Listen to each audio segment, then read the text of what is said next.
The meeting now. First, we will start with, can everyone stand for the anthem?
Please remain standing. I'd like to call on Mr. Rajan Pari to give us a word of prayer.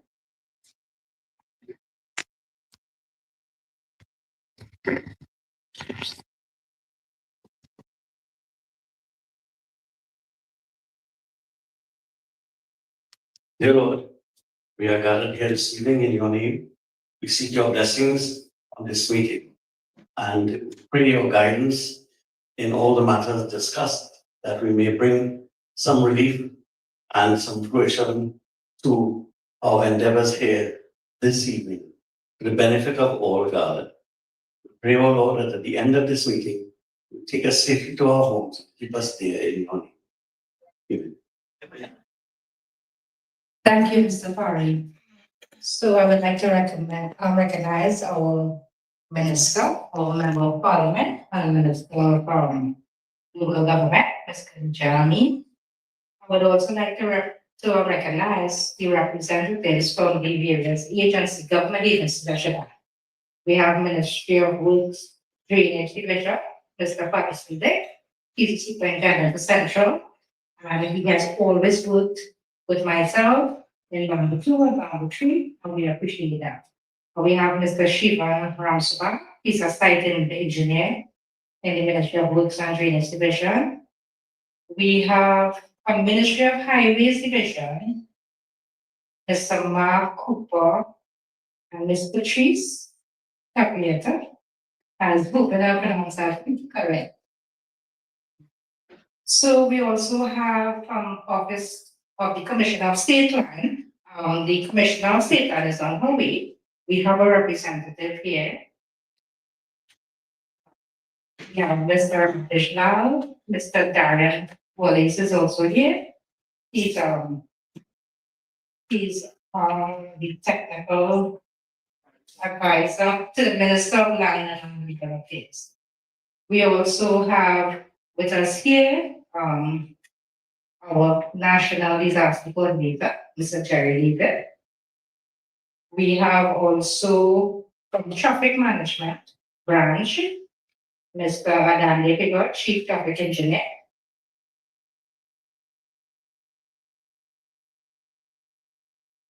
And also we have other reps. I would like to call upon Ms. Marissa Bulu to bring greetings from the residents on behalf of the residents of Bamboo 2. Yes. Thank you, everyone. Good evening, ladies and gentlemen, and blessings to all. Honorable Minister, Member of Parliament, Councillor Seema Ramsaran, distinguished guests, all protocols observed. I am Marissa Hulu, a resident of Bamboo, settlement number 2. It's my great honor to warmly welcome the Honorable Khadijah Ameen, Minister of Rural Development and Local Government and Member of Parliament for St. Augustine, Minister, we are truly grateful for your presence here this evening and for your unwavering dedication to the communities you serve. We also are delighted to welcome Councillor Seema, Augustine.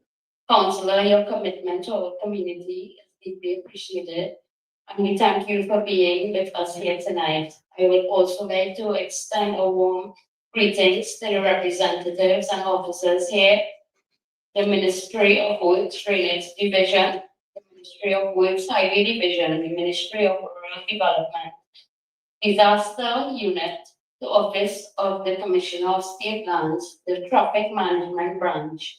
Your presence here reflects the importance of partnership and collaboration as we come together to discuss the challenges in our communities and work towards practical, sustainable solutions. We also wish to extend our respectful greetings to all members of our diverse community. To all our Muslim brothers and sisters, we are Assalamu alaikum. To our Hindus brothers and sisters, namaste. To our Christian brothers and sisters, may the grace and peace of God be with you. In Trinidad and Tobago, our diversity is our greatest strength, and it is through unity, mutual respect, and cooperation that we continue to build stronger and better communities for everyone. Once again, thank you all for being here this afternoon. Good evening and blessing to each and every one of you.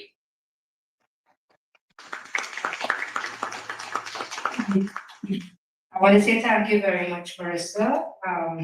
Marissa is part of the search training group. She's a member of a bunch of volunteers that has been doing a lot of work in the community. For that, we are very grateful, Marissa. Thank you very much, you and your team. And your job is very well done. Thank you. Thank you. So, tonight, this evening, I should say, I have the honor of being your chairperson / moderator. So, you, the residents of Bamboo, requested this community meeting, and your member of parliament delivered. So, let's give our round of applause. So, first I would like to call upon a representative from Drainage / Highway Division, Mr. Mark Cooper, to bring greetings.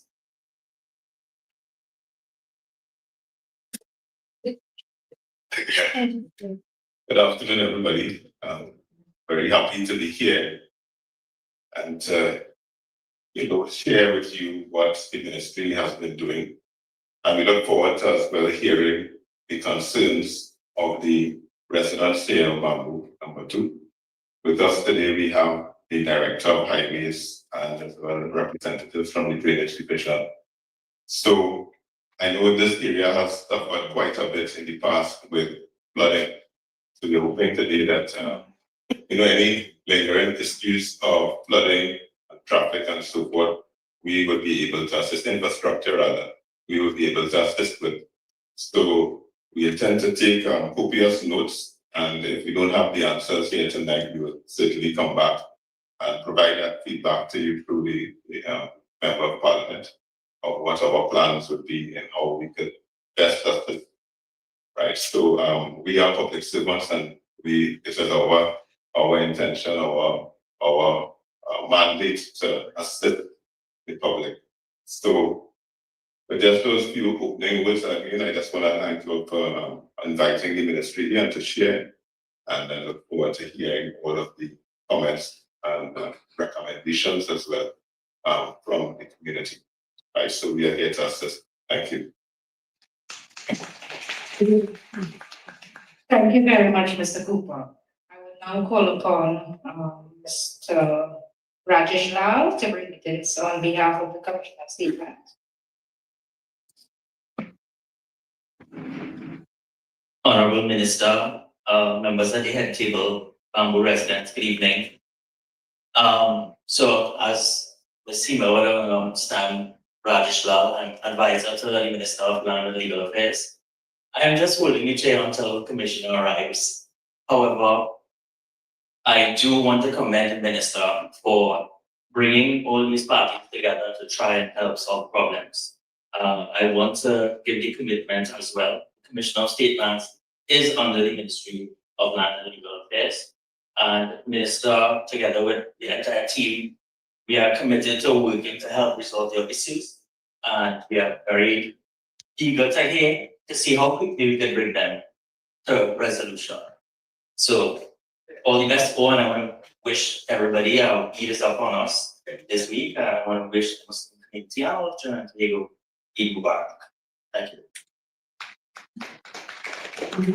Thank you, Mr. Brown. I will now call upon our representative for Ministry of Rural Development and Local Government Disaster Unit, our beloved, our very own national coordinator, Mr. Jerry David.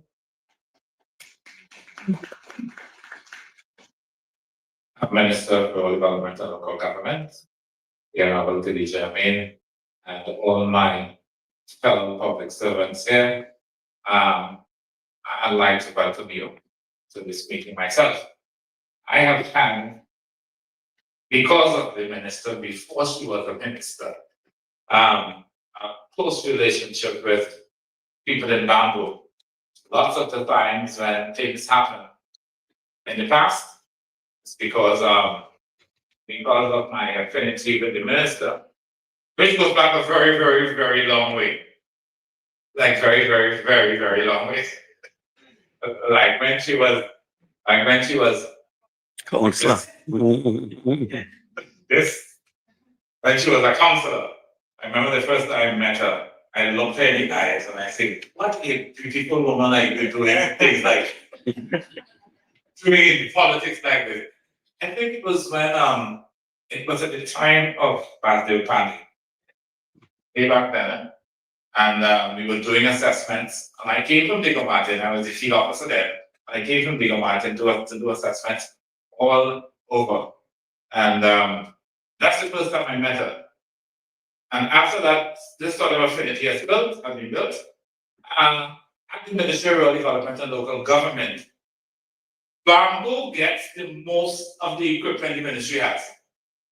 Because Seema,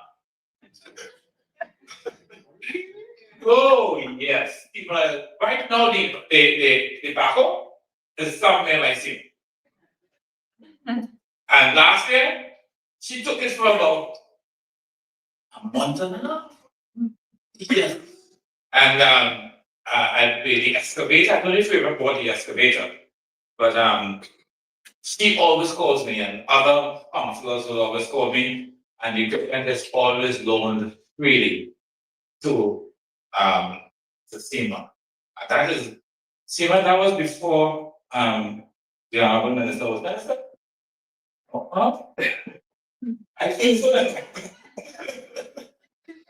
But and the affinity I have to your community is that many of the folks who sit here are still volunteers. That is, we train them to recognize, respond, and recover from disasters.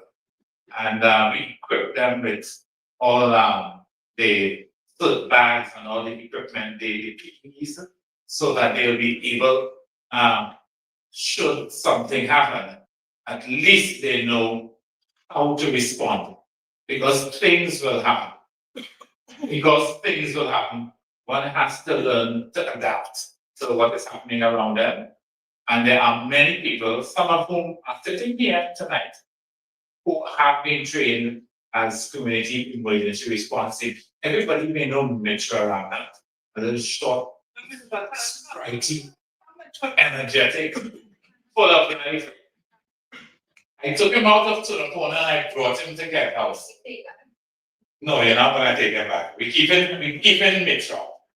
Okay, because of his ability to get into the communities and do stuff, meet people, you know, and we are willing and able to help you in whatever way. The equipment we have at the ministry was only bought when I got there. For backhoes, excavators, trucks. We are buying a low boy now to transport the equipment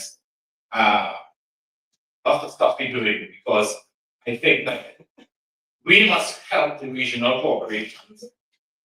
We must help the regional corporation. I tell the regional corporations, at the ministry, we have more strategic reserves than they have put together in regional corporations. So I was telling Seema how many chainsaws I have. I don't want to tell the Ministry of Works High Reservation that either. I don't want to tell them that either. Because in terms of if there's a item, I mean, so say these big words, if there's a storm and trees fall, we will need to get saws to cut them up. I have, next time I have about 70, 80 saws. We recently gave the each corporation. Oh, yes, and we gave under the, of course, after speaking with the minister, I said to her, we have stuff here, we need to give it to the corporation. So we gave them mattresses, and we gave them tarpaulins, we gave them tools, we gave them wheelbarrows. We actually emptied the warehouse for them and gave it to all the corporations so that it's near to them, so that they can respond. Oh, by the way, I've actually filled back up the warehouse by now. By the way, I used to be a minister of religion. You know what minister of religion good at? Begging, asking for things. So I'm good at that. And it was no cost to the minister. I have to take her to see the number of things I have put back in that warehouse. And it didn't cost the state a cent. So that's what we're about. And we're about giving it to the communities. Supporting the communities through training, that's important. And that's why we have so many volunteers here tonight. That's Mitchell's group, because he did a lot of training in that school, in that classroom across there sometime last year. And we graduated them at Naparima Bowl some time ago. And the minister was the featured speaker there. That has gone viral. Way back in Nebraska, so we in Nebraska stood, our volunteers have been responding to what we did. Preachers have two things: they can answer money, and they can come on mic. They don't know when to shut up the soft corners.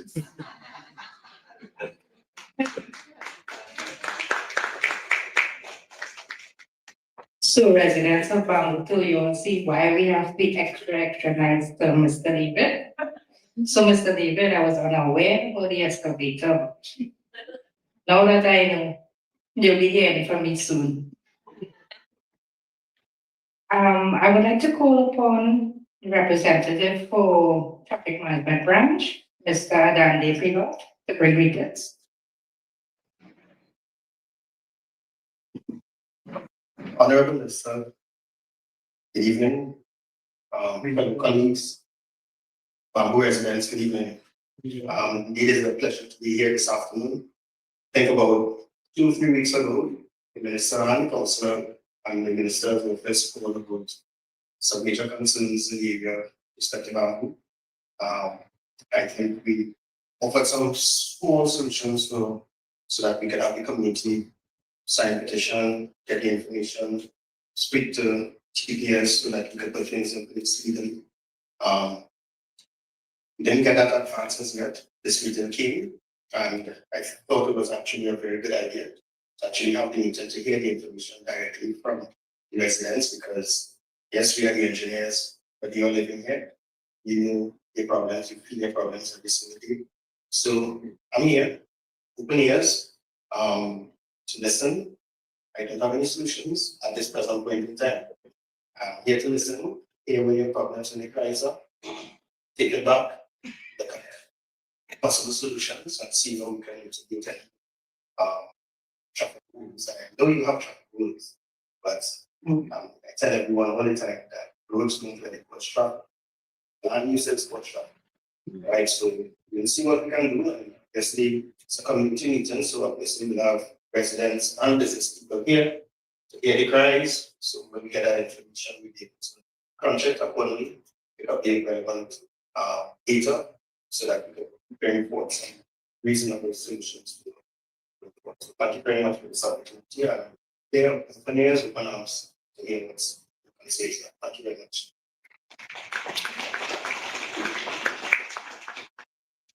Thank you very much, Mr. Baker.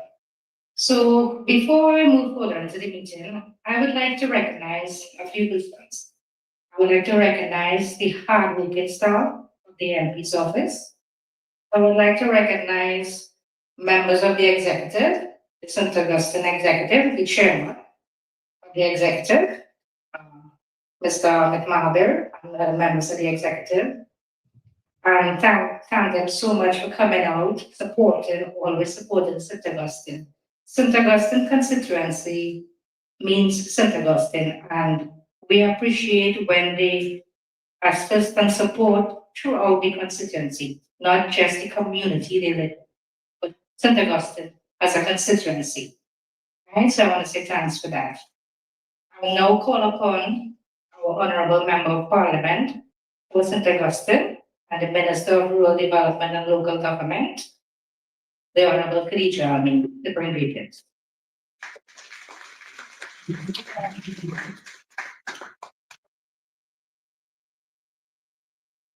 Hello, okay. Good evening, everyone. Good. I want to thank Seema for coordinating this meeting and of course to all our representatives who are going beyond the 8 to 4 of government workers. We want you to know that we really appreciate your presence here this evening. And of course to all our residents of Bamboo community in particular, but those from the wider area. As a member of parliament, even in opposition, even during COVID, I made it my duty to visit people's homes one-on-one when we couldn't have meetings like these, when we couldn't have one-on-one in the office. And that has allowed me in opposition, and my first term as member of parliament, to keep that close rapport with the people. Now that we are out of COVID, we have an office day at the MP's office in Paget Main Road, but keeping these type of outreach exercises is also an important part of registration. So today, I visited several schools to talk to the SCA students this morning. I also had office day at the constituency office, and we are having this community meeting. So today, the entire day was dedicated to St. Augustine constituency, and I try to do that every week. So we are in Bamboo because there are quite a number of issues that I have made representation, and we have got feedback. All of the representatives at the table here has started to work on our issues, but I feel it's important for them to hear from you. So while we have the drainage division, we will look forward to some updates from you concerning the major water courses, the St. Joseph River, the Wyabal, the Caroni River, what's going on at the Caroni River mouth, what's happening with the banks, of course the floodgates, we want to make sure that they're in good condition, and the pumps are working. I know your minister is a very hard-working minister, and we want to be able to communicate at the political level. So based on your feedback on the ground, we would like you to share with the audience an update on those matters, because the dry season is a time we have to address those issues. Bamboo has been traumatized by flood, people up to their window in flood water. And every rainy season, making sure that the floodgates, the river banks, and the pumps are working is critical to us. So I look forward to that. And the highways division, you two have been responsive, but we want to persons to give their concerns, because while I have had complaints about the grass cutting along the highways, we are at the intersection of by the Grand Bazaar there. So we have two highways meeting, and a number of our complaints do not fall under our councillor and our regional corporation, but falls to highways. So this is an open invitation for you to raise matters under the highways division. And we also, Bamboo has grown tremendously. Bamboo started as an agricultural area. Many of the occupants of land, whether it is residents or commercial, many occupants had an agricultural lease. And those big parcels of land were leased to people who were living here for agriculture. Later on, as times changed, Many of them left share of the land for their children. We have third generation bamboo residents living on lands that they do not have a title to. And I have raised this matter with Minister of Land and Legal Affairs, the Honorable Saddam Hussein, who was kind enough to send a representative. He sent 2 representatives from his office, his advisor, Mr. Lal, as well as Mr. Wallace, and the Commissioner of State Lands, because this issue is so critical. But I understand that there are legal complications. There are people who live there for a long time, people who built businesses, who built outside of what town and country can approve. They went too close to the road or too close to the drain. But I have people blocking up drains, people who build big warehouses, commercial entities, not residents. People who put pumps in drains, and we suffer with flooding so much. But if we have the documentation sorted out as to who owns what land, the corporation could have better guidelines in terms of enforcement. Too many times, Seema and I visit, we see a wall going up, we're talking to the people, they go ahead and they build the wall like nobody could stop them. And then you know what? A year later, the wall fall down in the drain. And then we have to get a disaster unit and get excavator and all kind of thing to move it out. So the land issue and the issue of the tenure for those who are occupying the land, these are not squatters. These are people who had leases and had permission to occupy a long time ago. The bamboo masjid has also applied for part of the land that goes towards the highway, and I have sent that communication to the minister. So these are critical issues. I know it will take a little while, but I want you to hear from the residents about this. I will start on my left, traffic wardens. Traffic wardens have responded to us in the past in terms of sending a traffic warden on the busy days along the Bamboo Main Road for the businesses where they are blocking traffic, right? But you see, this is more than about a convenience. It is also a safety matter. On a busy day to come in Bamboo or to come out of Bamboo, if you have a sick person in your car, they could die before they reach Mount Hope. And this is the worrying thing. So while we want people to, of course, ply their trade and live it, we want them to do it in a law-abiding way. And so we have had the support of the traffic management. We are welcoming the ministry, so Commissioner, I'm just saying, welcome to our meeting. Thank you so much for coming.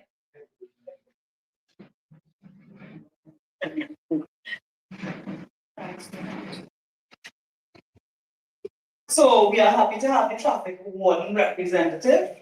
The traffic management, particularly the parents of the school, have been making representation, which we have sent to traffic management. And they include a request for humps, and we approach the school, but they also want to make the road one way.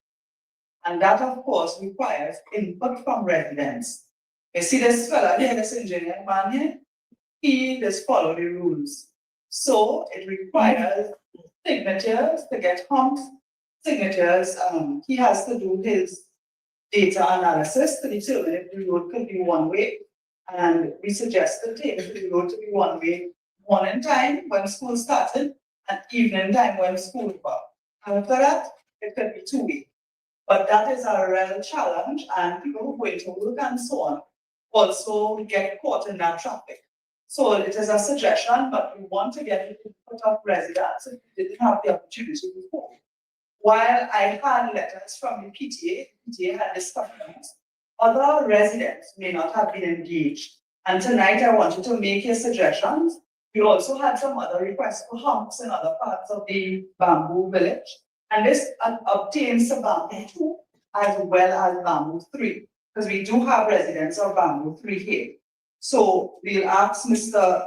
Figure to take notes of those things, and if you could expedite them, because I've been making these representations since before my party went into government. So perspective to throw letters in the dustbin or something. But we also have very important disaster. The Disaster Management Unit of the Ministry of Rural Development and Local Government coordinates the disaster units in all the regional corporations. They are not ODPM. ODPM has different responsibilities. They are the first responders when we are on the ground. Since going there as a minister, now I have to admit, when I was in opposition, I still harassed Mr. Jerry David. He is the head disaster, he's head of the disaster unit. And a number of issues we identified. What we did was come up with recommendations out of it, not just to fix one problem, but policies that will be really effective throughout the country. Because what we face here, other communities face it too. We have in terms of the disaster equipment, we have distributed a lot of equipment to regional corporations. So they now have more pumps, power saws, power washers, wheelbarrows, shovels, so much more equipment that we give to every single corporation so that they'll be better equipped to respond to disasters. Because you see, Jerry said he's good at begging. In opposition, we had no choice but to beg. So we have two big beggars.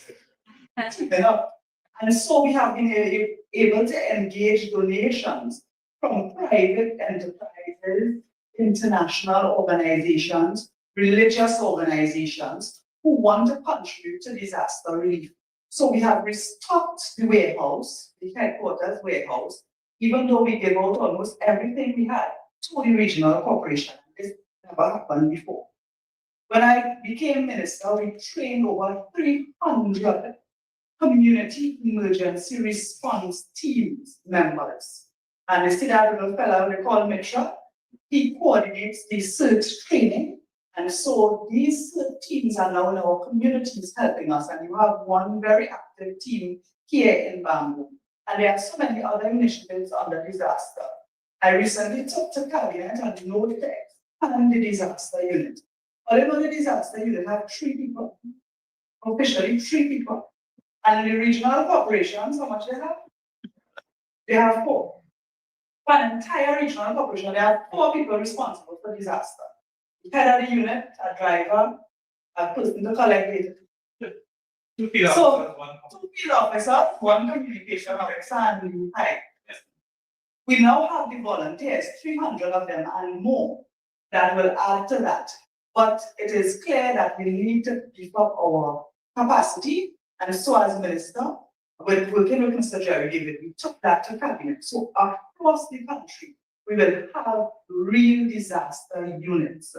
And while I know there will be other opportunities to talk about more things that we are doing at the Ministry of Rural Development and Local Government, I felt it was important to share that with you this evening, because you know that will benefit us, because we have always been hit by disasters here in St. Augustine constituency.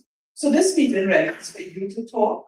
And when we have, you see where we're going to now, the floor, I don't want all it to be shy. This is your meeting. Stand up and say your name. You can say where you're from, if you're from this bamboo or the next bamboo. But give your issue. It may be something we mentioned here, or it may be a new issue. If you have whatever the issue might be, you raise it. Whether it is, even if we don't have the representative here, we will just mention it briefly. So for instance, if you want to report a street light, we have a bamboo WhatsApp chat.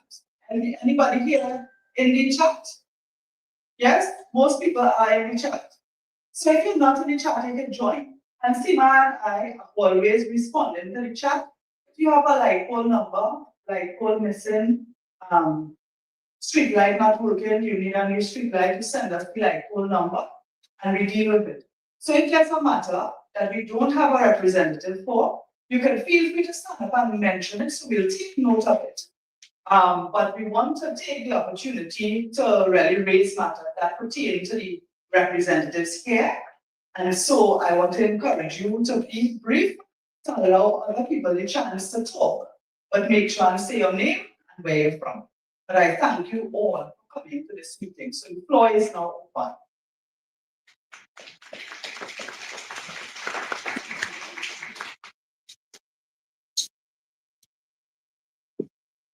We'll go first. So, the floor is now open. Anyone wants to ask a question or have an issue, you can raise your hand. Good evening, panel. Minister, it's a pleasure to have you here. Of one of the ministers that we recognize in the media to be very active. We are privileged to have you here. Thank you. I live in Bamboo number 1. My name is Nigel Bowen. I have 3 issues that I think need to be addressed. One of them being the floodgate. I do not know if the people responsible knows that the floodgate in Bamboo settlement number 1, where the pumps are, is leaking.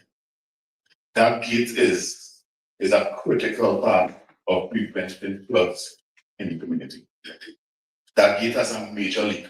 Our representative in that area, I have a message in a video showing him where the gate is leaking. And I did that video during that time there was a lot of rain, and it's impossible for the pumps to be trying to pump water out and the water is coming back in. It becomes like you're spinning top in mud. That's 1. 2, in Bamboo settlement number 1, Lower Ramsaran Road, from where the box drains ends, between there to where the pumps are to the Caroni River, is about 400 to 500 meters. That area is blocked. It has not been cleaned. Now, normally, in January every year, our excavator will come and clean it. It has not happened this year. I spoke to Mr. Ahmed Sukman about it. His response was that the regional corporation said they have no money. Right? Now, this is also an additional major part of preventing flood in Bamboo. Let's call the name of the road again for me. Ramsaran Road, Lower Ramsaran Road. So the box drains ends there, but between there and where the pumps are, it's natural drainage. There's not no concrete drains. So it's overgrown. Well, we do have our flood mitigation program. Councillor Ahmed did submit several roads. I can't say offhand if this was one. So I want to thank you for raising it. So with the disaster unit and we will work on having that water course cleared so the water will reach down to the pump. Yes. Right, and the issue of the pump, this falls under your district as well. Yes, so that is major because if those drains are clean, the concrete drains can be all clean, that there's a blockage there when the rain starts. Yeah. And the third thing is there is an issue where the consistency, I don't know. I have a suggestion. From experience, I know that people who live in Bamboo tend to be affected by all these issues. It might be a good idea to recruit somebody that lives in the Bamboo area. They tend to give more attention and more precedence to when these issues happen. Because it's just a suggestion. Because I'm sure if I ask any one of you if you live in Bamboo, none of you from Bamboo. So you tend to find when there is somebody who lives in the community that has been affected, they are at risk of also being affected and they will be efficient in getting things done. Just my suggestion. Okay, that suggestion to have pump attendants, especially pump attendants from Bamboo, has been addressed somewhat. So we do have pump attendants from Bamboo here now. What's his name? Right? Now, this gentleman is from Bamboo number 1. Bamboo number 1 does not fall in St. Augustine constituency, but the representatives for Drainage Central also represent your area. So they will allow them to raise to deal with the issue. And this is one of the reasons we have the community emergency response teams being trained. There are some people here from the CERT team for this area. Just show your hands. There's two of them here tonight. Oh, we have more of them. So this is a team of people who are trained in disaster response, who will coordinate with the different agencies so that when time of disaster, we should get things flowing better between different agencies. But we thank you so much, Mr. Owen, for raising the issue. Next person. Anyone else? Any questions, any concerns, any issue?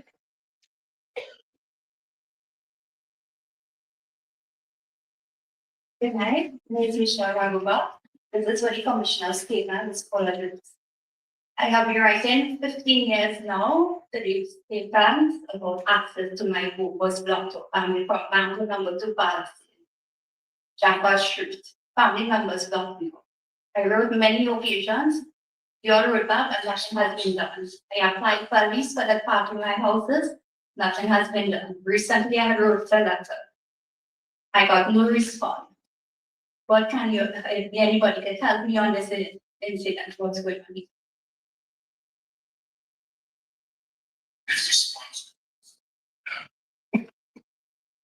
Sorry, Raghava. Yes, Ms. Raghava. You mentioned, of course, yes, in general, there has been several delays in addressing leases and so in Bamboo. Not that nothing has been done, but we have made some steps, but we always like you take 10 steps forward and 3 steps backward.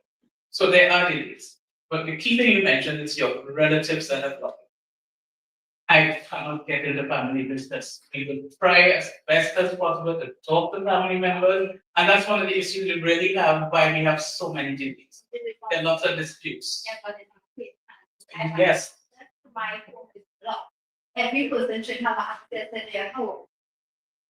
Okay, safe enough. So if I have a fire in my home, there's no thing to come to out of any fire or for me to get out properly. I don't have a driveway. Other family members come on that land, bulldoze our agriculture land was doing farming for plants. We also have a farm here of chicken. We want to bulldoze that right now. Nothing has been done, and we did write to the Commissioner of State Lands already on this occasion and Ministry of Fisheries. Nothing has been done. Why am I waiting 15 years for something to be done? That is what I want to know. And let me address that again. It just said that part of the land you chickens, you said? Yes. Okay, so finish what you're saying and then I'll. So these members trying to own the entire land, what is one set of land, with families I was born and grew up there. They blocked me off. I don't have access to my home. But other people who come from Aruba, who bulldoze the fruit trees and everything, build a house, have driveway, using the road, and I am not getting access to the road. I think somebody should come and see what's going on. They put up an illegal gate, put up an illegal road sign. So something should be looked into about this. We can't have one set of people passing on it, and I born and grew up there, have my home there for more than 20 years, and nothing has been done. I just keep on writing letters and waiting when election time comes around. I mentioned it already to the councillor, Seema, and Ms. Khadijah, Ameen, and nothing has been done for all these years. So I would like to see something take place and happen. That's what I would like to do and see. Right, so I understand your frustration. If I was you, I'd be just as frustrated. But we have to remember all of Bamboo number 2, especially Bamboo number 2. Since the year 2000, it's no longer agriculture. And you just told me the chickens. There is no agricultural activity to be held in Bamboo number 2 since the year 2000. And we were well aware of that. You all will have seen, some of you residents will have seen me come to community meetings here in Bamboo. And you would have met me at the Land Management Division years ago when we indicated all of that. Now, what has happened? Yes, before the year 2000, your leases were agriculture. Most of the parcels are 1 acre. But when, and it's your decision to change the use from agriculture, so you're now residential, commercial, or industrial use, You petitioned us, it went to cabinet and cabinet agreed to that in the year 2003.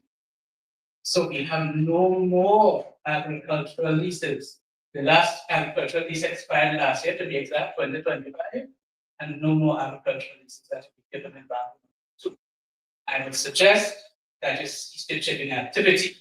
However, what was also agreed upon by you all and by cabinet is that now that you've converted to residential and commercial, you don't need 1 acre parcels anymore, so you're supposed to subdivide according to residential or commercial, whatever you decide. In doing so, clearly access has to be given to all these subdivided parcels. But again, if you're experiencing your relatives obstructing you, then I cannot get into family business. The most I can do is, well, sometimes I can take down the gate, that is the offensive gate. But they'll come and put it back up 2-3 weeks after. So my advice to you is to take legal action against those who are blocking your path. Alright? But other than that, you will not be able to do chickens anymore. Yeah, I'm not talking about the chicken, I'm talking about access to my. That is what Yes. Yeah. So with access, we'll have to take legal action against you, the person sort of. So you're not from the state or the tribal. The state does not get into family matters like that. But this is state land, so you're not from the. That is true. Yeah. I'll say it last time, you need to take legal action, and once there's a court order, then I can enforce the court order. Yeah? Given the advice of Ms.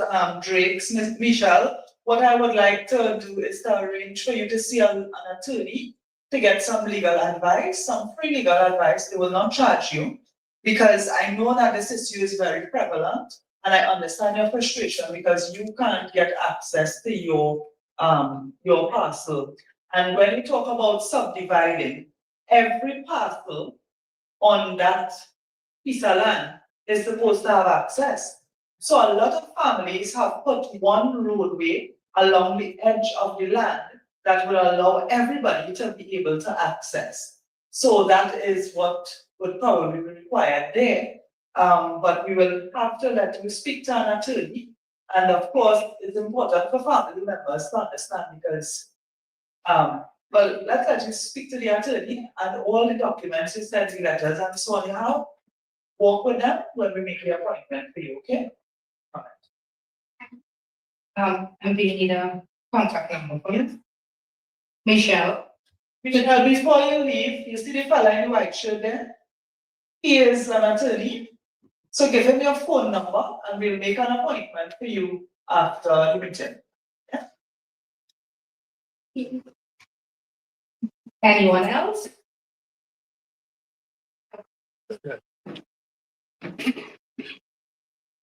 Good night. I'm Starren Faria from Bamboo number 3. To the representatives on the head table, welcome. All protocols are observed. As the MP pointed out, there are numerous concerns within our constituency, within the Bamboo constituency. The highlight will be flooding, most definitely.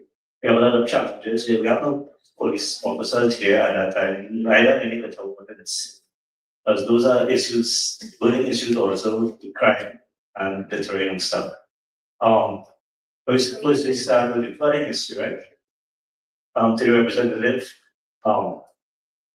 must say I feel the work done at the bank this year are some of the best works I've seen for the longest while. Having said that, there are drains under the purview of the Ministry of Works and Transport that have been cleaned numerous years. Such that there's the amount of slush and buildup we have within our drainage system to take us 4, probably 5 feet, some areas. As Councillor Seema pointed out, she spots clean. She cannot get access to certain areas. Added to that, Mr. Jerry, even the equipment cannot fit in the train. You have a bobcat, we need you have a tiger cut, we need a bobcat to fit in the train. The train has been cleaned previously, so equipment probably is available to probably do that sort of work, right? To the representative, transport, well, we have made some recommendations in the past considering, one-way streets in the area. The Bamboo One residents and Bamboo Tree residents, they issue down out and the top of Bamboo Boulevard, food area especially. There are hazards there that, endanger the public.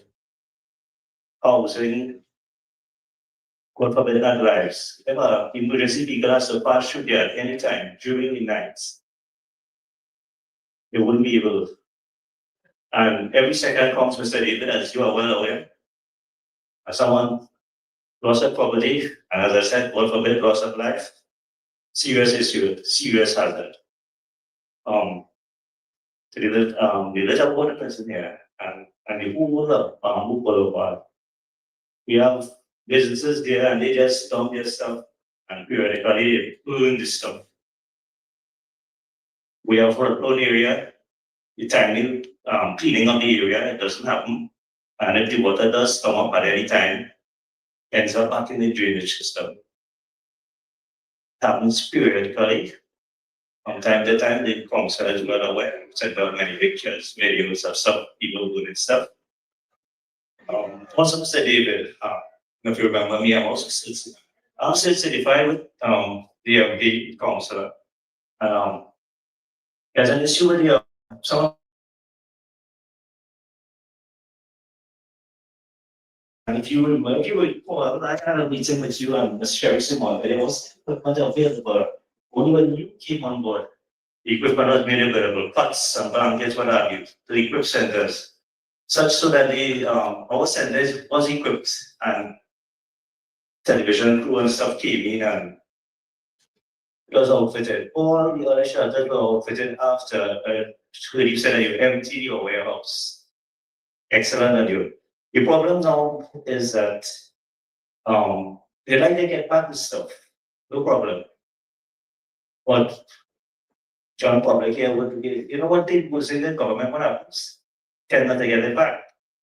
And I would recommend to you that you could probably send someone to probably audit. So the stuff is there for use, for future use in any event of a disaster. I mean, we are highly, we are not proactive by any means. We are trying to be proactive. We are a very reactive society. And since the teams are assist until the real professionals reach, but most of the time, you know what goes on. Basically, yes. I was in your office sometime, a couple of years back. We found out information came to us, not via the ministry, but via some returning national. There was an increase in the cost of the properties across in Bamboo number 3. And there was no information given out. And we had to find out because someone, a returning national, came back and we found it that way. I actually went to your office and had a discussion with the legal affairs department. After having a discussion, I told them, well, I know, I'm going to put it up on the chat in Bamboo number 3, but actually, when I'm on the chat, the committees are joined in with a chat Bamboo 1, 2, and 3. And before I reach you on that phone call stating that no information is given to me, they give anyway. I said, well, I'm the representative for the area and I have to give that information. So it will be good if anything that happens, you know, the public is sensitized because an increase affects a lot of people. Some people aren't able. And then you raise the cost. Now they force with the government, now we can't afford at all. So just, you know, we need to subsidize the public. So when I think, as I found out, there was some I know the cabinet minister 2018. The MPs away. I went to her office. I spoke to Councillor Seema also. And it would be good if, you know, you subsidize the public with those sort of issues. Yeah. Just, well, as I said, we don't know this about this, no policy. So that's about it for me. Thank you. And just before the next person comes up, I want to thank Councillor Tyron. There are some of the issues that he raised that I want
So we don't yet have a commitment, but I will be working with Minister to see if we could get it approved in one of the upcoming budgets, because I have other community centers that need care, but Bamboo Community Center is beyond repair. Bamboo 3 Community Center, the village council there have been so accommodating with activities throughout the constituency. They do a lot of training there as well, but I know that that is Bamboo 3 Community Center, and I want you all to have your own community center. The flood mitigation that Tyron mentioned, along the Grand Bazaar stretch there, the highway is the responsibility of Highways Division, and it drains along the highway from Grand Bazaar heading south. After Bamboo Boulevard, on Bamboo Boulevard, that drain leads down to the pump. You have a lot of silt and slush in that drain. I don't know what last they cleaned it. It hasn't been desilted in years. Every year? Alright, well, This area. well, I have a fella there stockpiling, I don't know what, a lot of dust and dirt. I don't know where they're bringing it from, if they're trying to pull up a pastel alarm or something, but a lot of it is going down in the drain. So if you make a little site visit, you can take a closer look, but you have a lot of silt in that drain, and that takes the water down to the pump. So people are a little worried when they see it filling up. And of course, the garbage from that area as well is going down the drain. So I asked if you can pay a little attention. But I wanted Ministry of Works to give an update on the current situation with the operations of the pumps and the repairs of the gates. Well,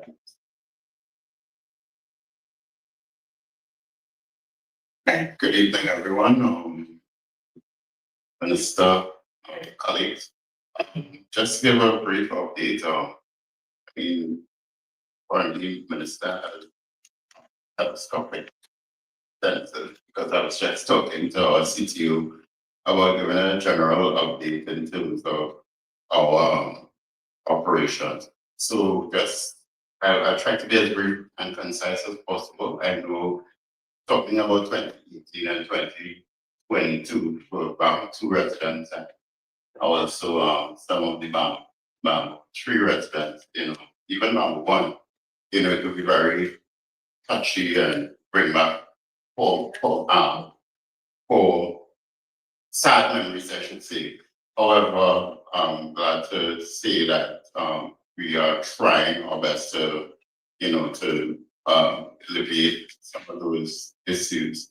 What of course the flooding mainly was the contributing water courses like the Waba, the St. Joseph River, those rivers that which all falls into the Caribbean River.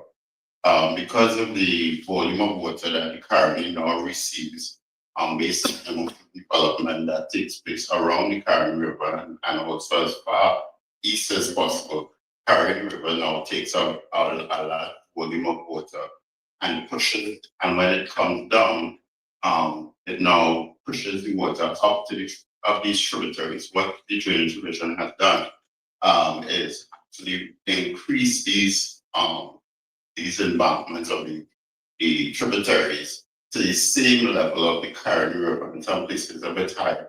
So to avoid the overtopping of these water courses, we also would have look at the infrastructure, meaning the gates. So on the Waba, we would have developed upgraded a number of gates. We put in a triple hydraulic structure there with flap gates. Those gates don't need manual operation. Those gates work with the different levels of water that comes in. There's also the Mohan Street floodgate. We would have upgraded that. In recent times, we would have upgraded the hosting circular structure. So in recent times, we also did works along the St. Joseph River. the pumps, right? We started a upgrade of these pumps. I know in 2022 again, the pumps were underwater. So we took the initiative to actually lift the pumps, right? Even though we are thinking confidently that we do not have a repeat of these two events, and that the pump would not have gotten flooded again. We still took the initiative to increase the height of the pumps, and also presently we are refurbished. I should say we bought, the ministry bought under mechanical services who are responsible for the maintenance and operation of the pumps. They would have bought a new pump there. So we have an additional pump that gives an approximate capacity of 10 gallons, 10,000 gallons per minute, right?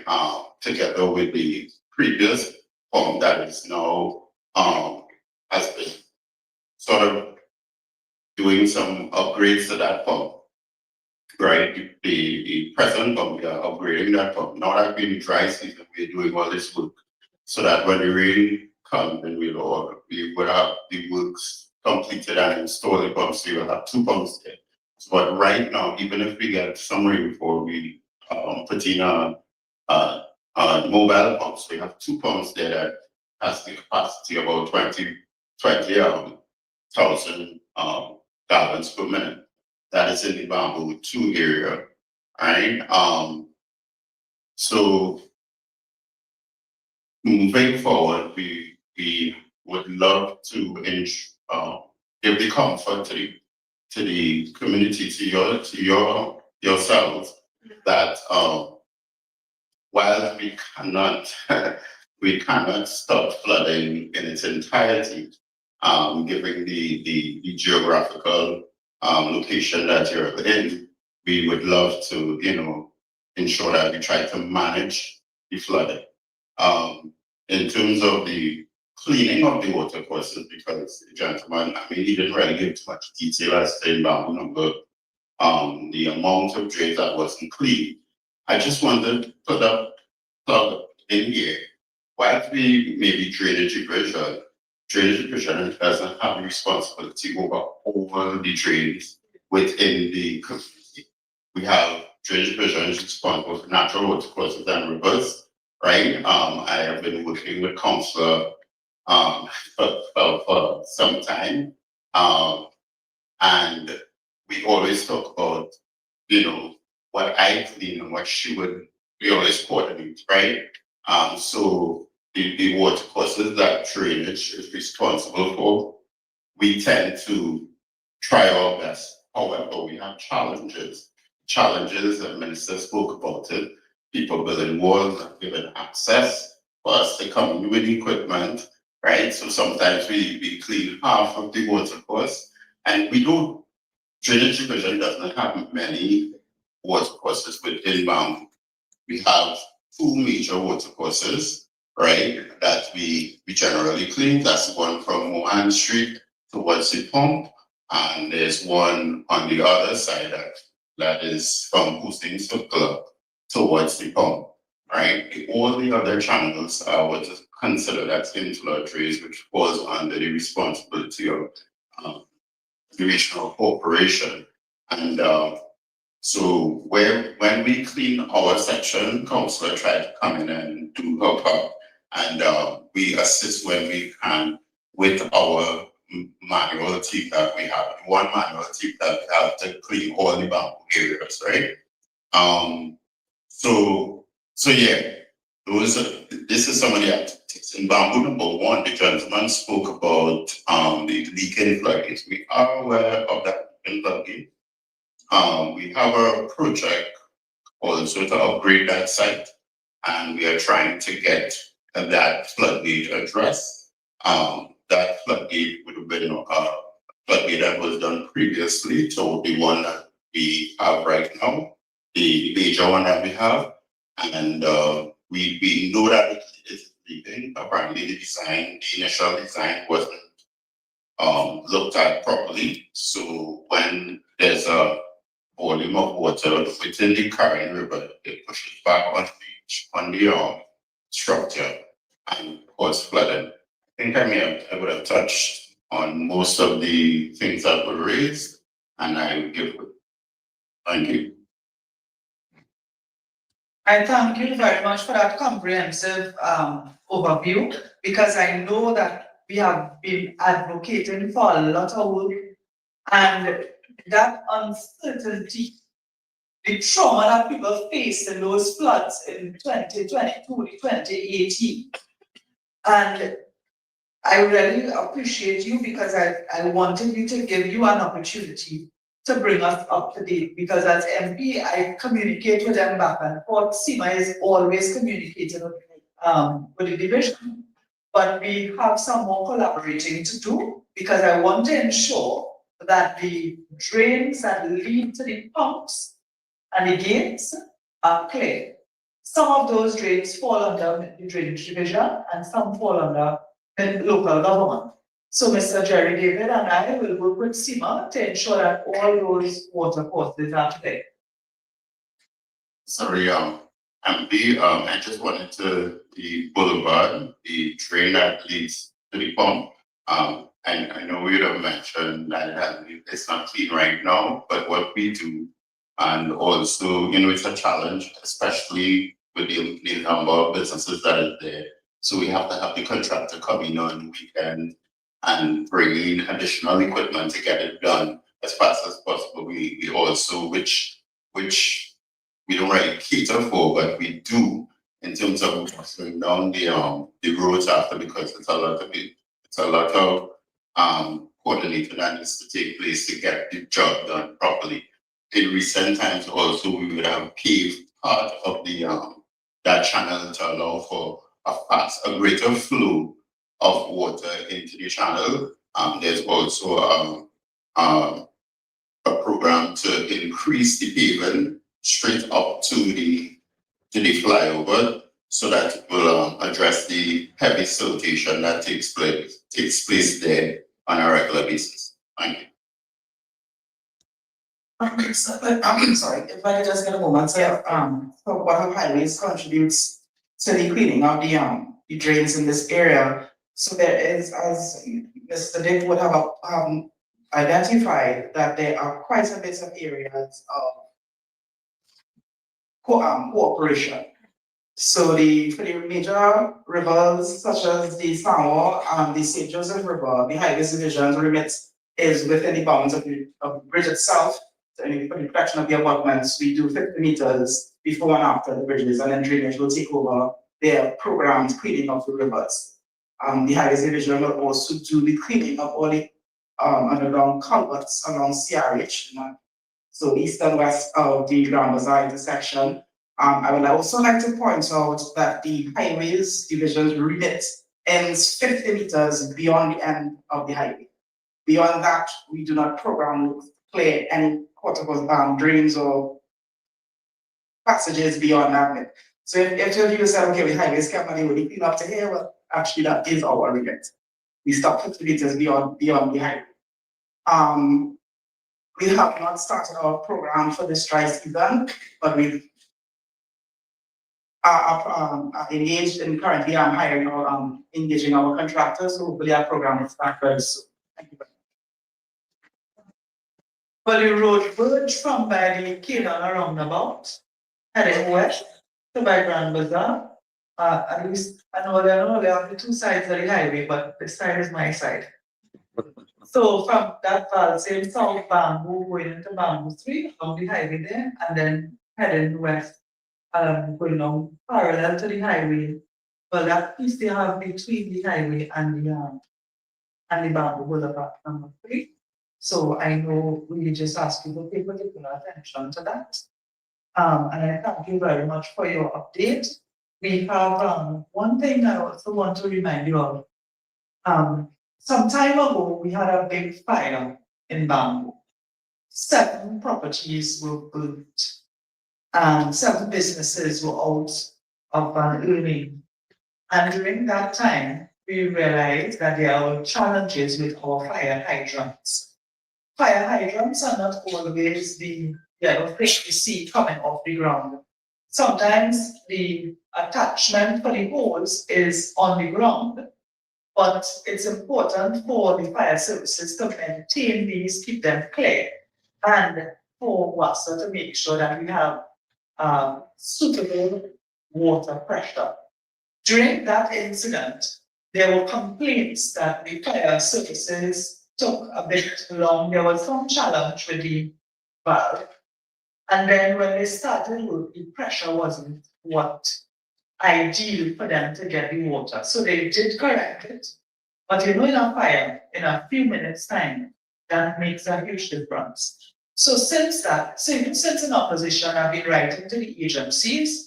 WASA has completed the site visits and they have installed markers for new hydrants. So the fire services will be installing new hydrants in Bamboo number 2 shortly. So that is a very positive thing.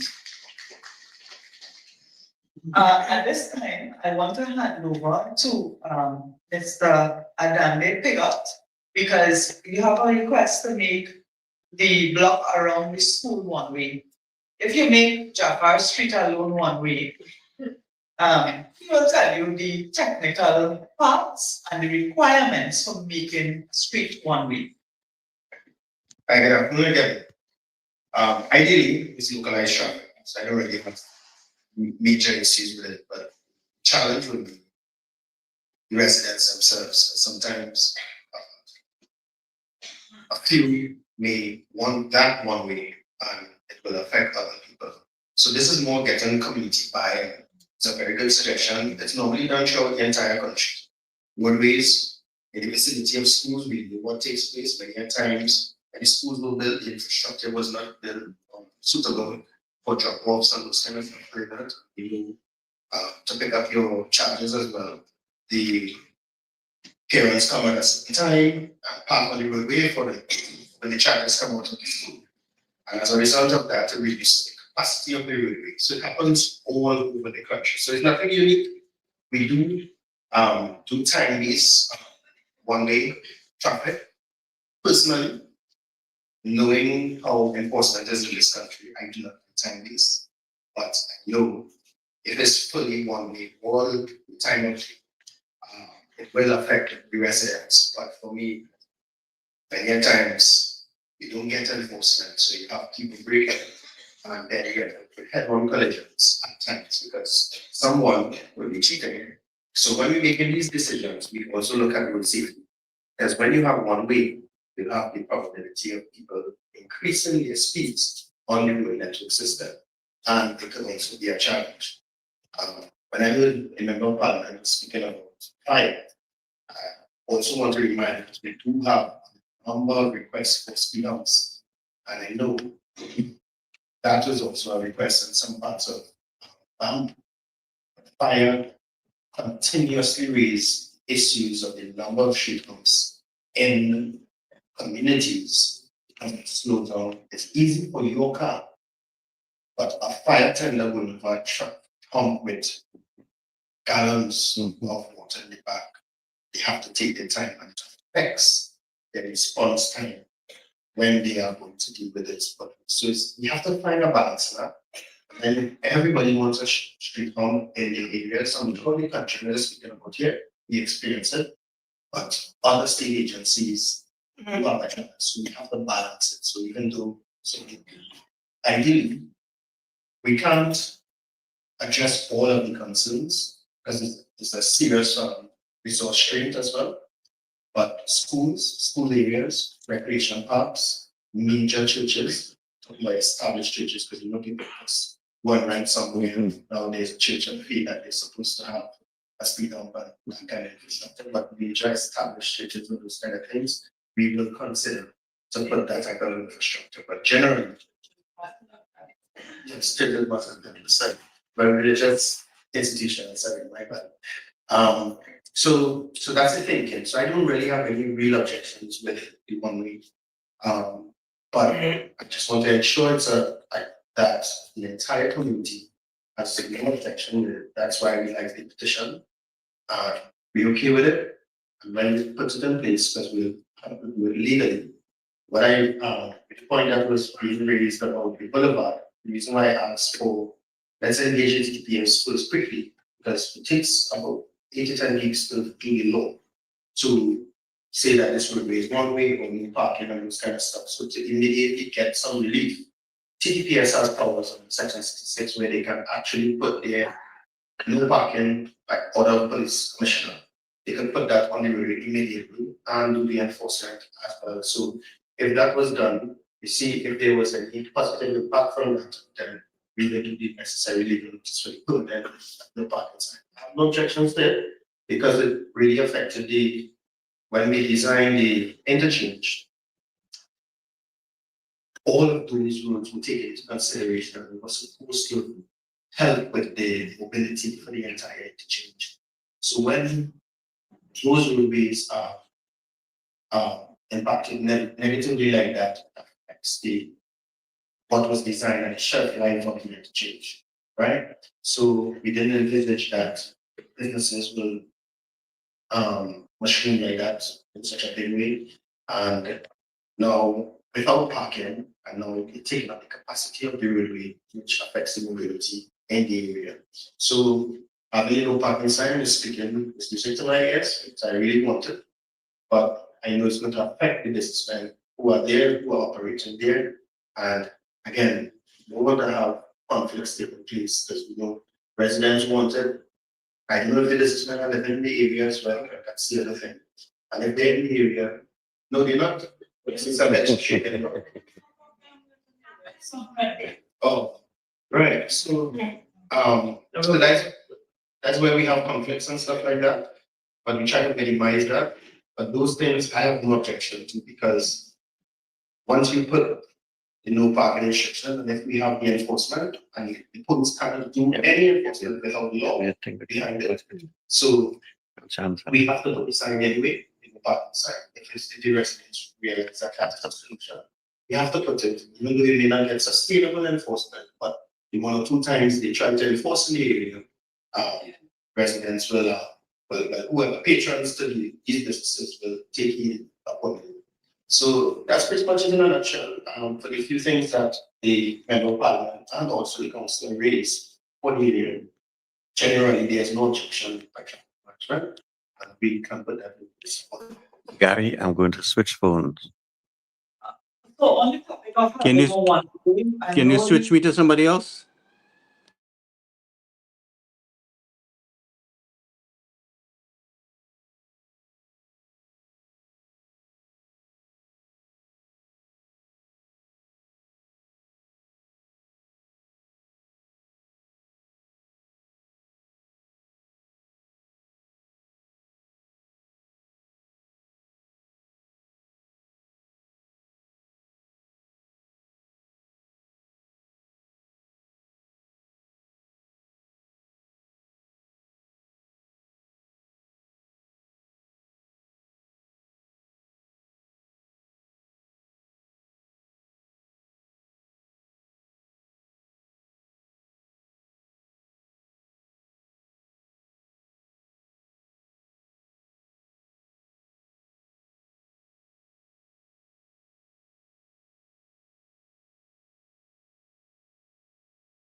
Rajan?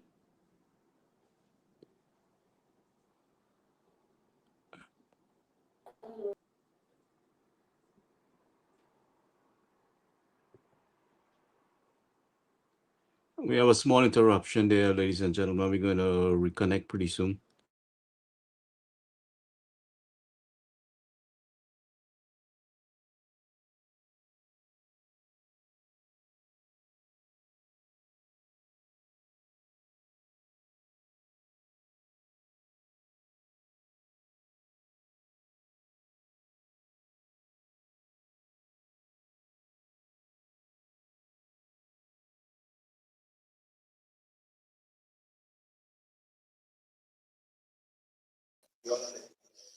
Sometimes it's silence. Okay, we're going to go.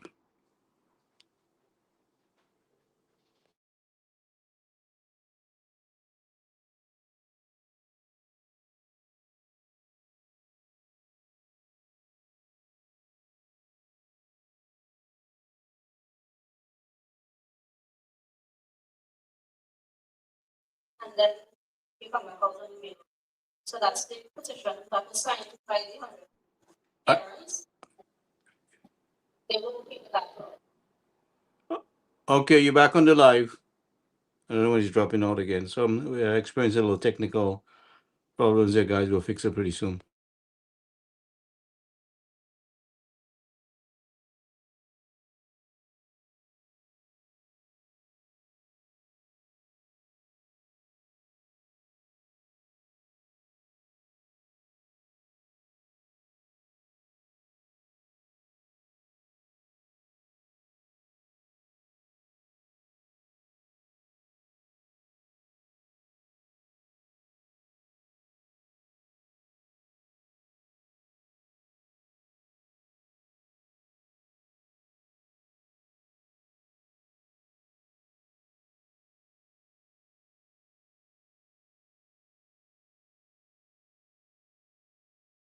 They're not able to make a left on Jaffa Street to come in from the school because they will be going against the one. So the request is for Jaffa Street only to be. Okay, Rajan, you're back on the live. Other streets. You're good. But on Jaffa Street, on Ratan Street, it does not prevent. You're back on. You're back on. Ratan Street from proceeding to that corner. Right? So we want to cause as least inconvenience as possible. Because if we put all the streets around here going one way, if you're coming from down to the end of Ratan Street. Back on. We're not hearing anybody. Street, you have to come up. Something's wrong with the volume. The volume. Something's wrong with the volume. And they wanted to go east both mornings and evenings. Yes. The traffic will head east, right? So that is what we're suggesting, the traffic management. Right. So, we have another is to consider traffic management. Go ahead. Good night, my name is Ramsaran from Temple Street. The Minister of Reform. Well, the two come back and talking about that for a long time now, 9 years. But having the two pump is not really much of a problem. And we pump operator, it's gravity. So, with the sense having two pump, we are sitting there on the water. Okay, ship bamboo one. Yeah. Having the two pump is great, but the time the operator will come from Granby to Bamboo.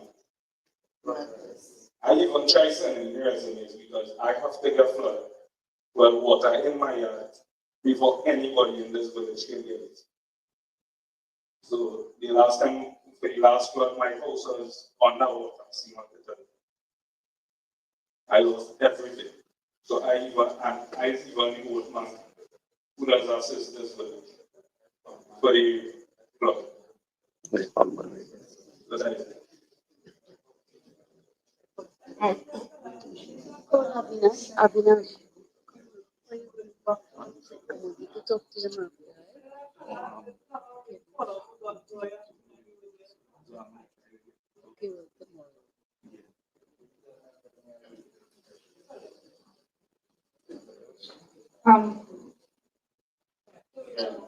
Again, as I said, I empathize with all the community members. What has happened with, well, President, I think I mentioned it previously, the pumps are operated by mechanical service division, mechanical service division under the Ministry of Roads and Infrastructure. The operators, what I'm aware of on the ground is that they work in different areas. So even though the person may live in Granby, I'm not sure I can confirm that or deny, but the persons who are responsible in terms of supervision of the operation of the pump, what they do is if they cannot get, and that is probably something recent, because I think I have an idea exactly what you were talking about. In the past, there would have been those challenges. But in recent times, what they do, they move around the operators when needed. So sometimes if the area, they have operators in Silas, they have operators in bamboo number 1. So what they do, they move around. In addition to which the supervisors themselves, they will come and start the pumps and make sure. Again, I want to say that given the amount of work that was done in recent times, the challenge that we would have faced in previous years, in 2018, 2022, we are trusting that those things does not happen, and that the pump, when it goes on, it will be able to, take the amount of water. There's one other thing in terms of bamboo number 2, similar to what we did in bamboo number 3, paving the water course to allow a greater flow to the ponds, because what happens now with the earthen section, once the sump for the pump is dry, it starves the pump and you have to actually slow it down. Or sometimes come to a point where you have to shut off the pump and wait for the water to come down. So we have recommendations in place to pave that section from Temple Street to the pump to allow for water to flow quicker down to the pump, to pull, to get a greater and more effective operations at the pump. So, Mr. Dick, while we appreciate your response, you see that concern that Avinash raised? For years, bamboo always have pump operators who live outside of the community. They don't even live somewhere close like Caroni or Spring Village. These people live in Granby. There's a father and son. I didn't be down there, no. I remember very late in the night, I just go to check on the pumps. And there's a father and son who works there. They work well, but they live Granby. And the time it will take in a time of emergency for them to reach here. That is what happened to us in 2022. By the time the flood attendant reached here, water done covering the place. You couldn't even see some people yard. People, the boatmen were the ones carrying fuel in the boats. I mean, you all know what happened. So I am pleading with you, while I know it is not your responsibility to appoint the pump attendants to make these recommendations to your seniors, because I will be writing the Minister of Works to get a recommendation for a pump attendant who lives close by. We have nothing against people from Granby. That's not practical. You see what I'm saying? Everybody who lives in Lombard pump there, that is the lowest point in Bangor. And they just see water coming up and cannot do anything. So we can't continue to live in that fear. So we thank you for your update. I'm happy that all you're making part of the drainway pump. Jerry? Jerry, resident of Bamboo, regarding the flood, right, we have to take into consideration that all Palestine water comes into Bamboo to reach the pump. So by the time this guy reaches on Grandy to here, all Palestine water in Bamboo, it's Avinash is flood out. And it's not fair to him. So something needs to be done about that. Also, Bamboo too is sort of both sides. In fact, long ago we used to call it up the road and down the road. So now we call it east and west. The water on one street don't get in the pump. So we want to suggest that the pump should be erected on one street by the sluice gate, because the sluice gate was done a very good job last year. That the water by the pump is almost about 3 feet below the level of where it runs out. And water, we all know water rise level. So the water is not running out properly. And it's back up way back to Jaffa Street. I've been talking to Seema about getting that drain clean where all the water from Balasan didn't come down in. So a pump at Bam at Mohan Street should be essential as a resident.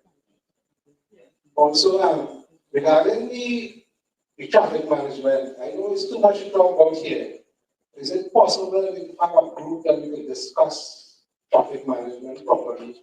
And an enclosed area that we will affect, they don't become troublesome. We don't affect anybody, we'll find a positive solution because there are a lot of very young entrepreneurs in bamboo who own business. I mean, I'm glad that they all progressive, but we want to do it in a nice manner. We don't affect anybody. We want the bamboo's like, I don't want to paint that picture as like a piano. We villagers are the white knobs, the black knobs are the business owners. We don't want to fight, we want a good tune. If you play the white knobs song, you will get a good song. If you play the black song, you will get a good song either. You need both. Bamboo need both to work together to get a solution because it affects all of us. So if we can meet at some a pressure group maybe that come together, 5, 6, whatever, and discuss it and find a decent solution. Well, I think, Mr. Jerry, what you're talking about is for us to have consultation with the bamboo business owners concerning the traffic challenges here and have representatives of traffic management and maybe even the traffic warden chief. Because you are right, we don't want to hamper people's businesses. And we want, but at the same time, if we put no parking signs there, that might be a little too drastic. Because if we prevent people from parking, that means where the customers go in, or if we restrict parking on one side of the road, we have to look at options. So I am very receptive to facilitating a meeting with the business owners in Bamboo too, and the authorities who deal with traffic. We may have a representative of the TTPS, the traffic management, and the traffic wardens to discuss the options with them so that it doesn't impose on them making a living, but at the same time, you have some lawfulness with the parking and residents are not as affected.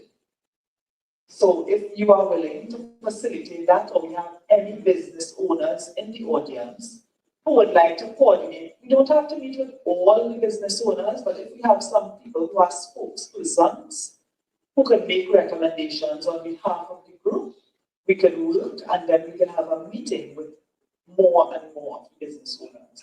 Okay? Minister, I have another resident who wants to make a contribution. Good night, Minister Ameen and members of the panel, everyone who's here tonight. Pleasant good night. My name is Kevin Guru. I am the president of the Farmers Association for this area. And for the past couple of years, we have had some problems with the garden section routine with flooding and also the floodgates. One is leaking at 30% capacity. Once it closed, so what is done? Yes, we start the first one, that's across in the agricultural section at Wireball. I've been from the past 22 years. This is on the Wireball? Yeah. On the eastern side of the southern middle? No. On the new side? No, when you go down to the end of Bamboo Road, you cross the bridge. Yeah. Wireball River is on the right hand side and County River is on the left hand side.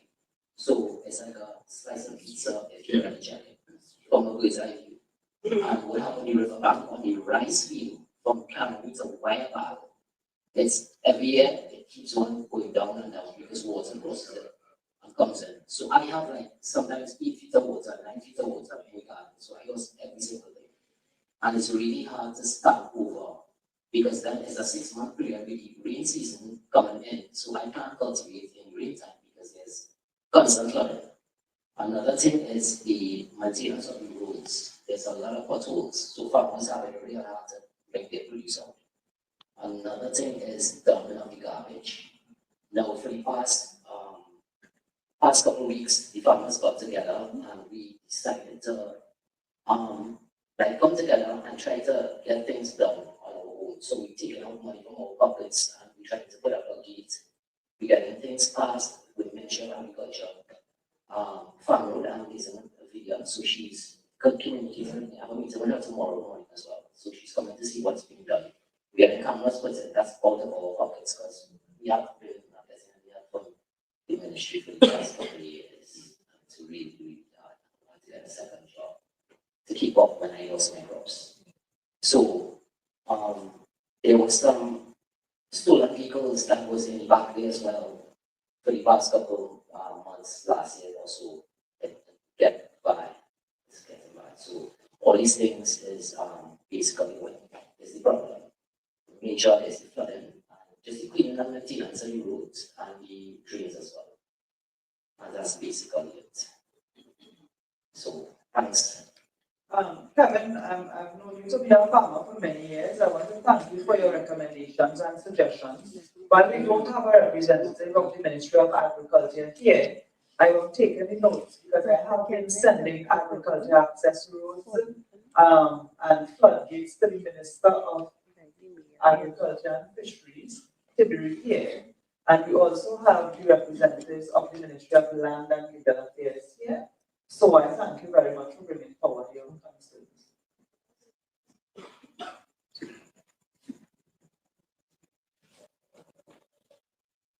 I have another one. We have a paper going on for people to put their name and phone number. Yeah. I want to make sure, Kevin, could you make sure your name and phone number is on that clipboard. Make sure your phone number is there. Because we need to talk about the how they're scrapping vehicles down there. Strangers just come and carry vehicles down there to scrap. And there's a procedure for putting a gate for some of these lonely routes. But we have to get TDPS approval, other approvals. So I would want to talk to you about that. Good night, Minister. My name is Ken Dalcher. I'm a civil engineer. In 2013, 2014, Babu number 3 had a serious problem, and the drainage division contacted me to take a look at it. And I also own like 9 industrial designs. A lot of it is geared towards flood mitigation. So in 2013 and 2014, I implemented 2 of my designs for the Ministry of Works and Transport Drainage Division in Babu number 3. Most of you guys are probably aware of it. You probably read it in the news. For those of you who live in Babu number 3, where's Tyrone? Tyrone, you here? Tyrone? How's those guys working? Good? First couple of years, excellent. Did you say that? Excellent. Yeah. Well, first couple of years, it worked excellent. The system was excellent. You know, even the maintenance of it and stuff. Thank you very much. So one of the problems there is they had a sluice gate, and because of the pressure head from the St. Joseph River, that sluice gate didn't handle that pressure, and it leaked, and it flooded the entire area. Right? On one end, you have the pump at the highway, and you have a 2D trash rack, and that trash rack will be constricted with garbage because the garbage load is tremendous here. So you have water entering through the sluice gate, flooding Bamboo, lower Bamboo, and then you have a constriction at the pump. So when the pump finally gets recharged, it will start lifting the water back into the river and it's re-entering through the sluice gate. So it's like a dog trying to catch its tail. And the gentleman in Bamboo number 1, I think he mentioned the same situation, which is typical. You give a floodgate, and then the pump is trying to pump the water out. So it's basically trying to pump a river. So we solved that in Bamboo number 3 using 2 industrial designs, and the Ministry of Drainage Division contacted me to address that. However, I've been working with an NGO here locally in Bamboo number 2, Marissa Bodu, and her team, and we've been looking at the drains. A lot of silt, a lot of garbage, still legitimate garbage there. There's an issue with garbage collection. I spoke to the operator there and he said that the ministry would be ready to pick up the garbage, and other than that, you have to burn it, which is an environmental problem. So, there's a lot of work that needs to get done here. We have any concerns, and we are working to address that. However, I need to get the Ministry of Drainage to maintain the structures I built in Bamboo number 3. So it hasn't been maintained in 13 years, and it's still functioning. No, it's still functioning properly, but I need to go in and maintain it, right? Yeah, so, other than that, Mr. Piggott, it's good to see you and we community developed online. Would you want to look at a traffic simulation of this? Because there's a lot of stuff happening in traffic.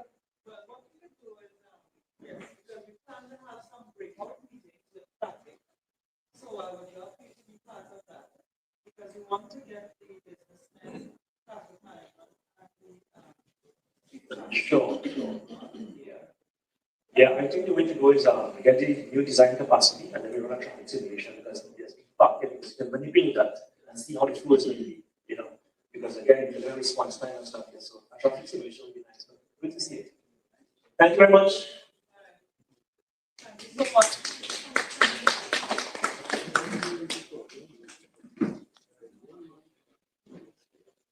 Hi, good night. My name is Councillor. I'm not from the Bamboo area, I'm from the Tunapuna area, but I think it was within the St. Augustine constituency, south of the main road. Right. We have a situation that is developing a drainage problem in El Dorado. That's the main drain that takes the water, whole catchment area of the El Dorado area, coming down. That drain passes by KFC and the cooperative. If you know the area, the drain passes between the cooperative compound and KFC in El Dorado. And it goes south. Just as it crosses the main road, the whole drain has started to collapse. There are big trees and so forth on the residences south of that main road. That is a disaster going to happen soon. The water is eroding the land. There's a whole degradation taking place now. The drain is no longer a drain, it's a river now. Eating away all the land and residences are being affected. I have some pictures that I took and I did a correspondence so they can follow up on it and we can meet if you need to. But we would really like to get at this. We had done some representation to the regional corporation some time ago, and they said is the Ministry of Works from after because it is a main water course, taking the whole of the Cora area, all the housing development that is taking place up Cora. When I say up Cora, just up Cora, you know, there's some development taking place, housing development, and there's a lot of water coming down here. So if you all could indulge, I know it's a bamboo thing, but I hope you could indulge me here. Right? Thank you. No problem, Mr. Rajan.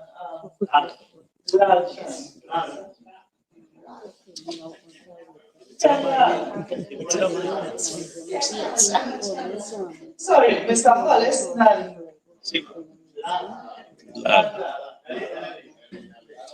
Hollis. I'm so happy to see you here. I know you in another capacity. You have been a servant of the people of Trinidad and Tobago, and I thank you very much for coming to raise your concerns here. Mr. Lala is a retired now, I don't say. He's a retired fire officer.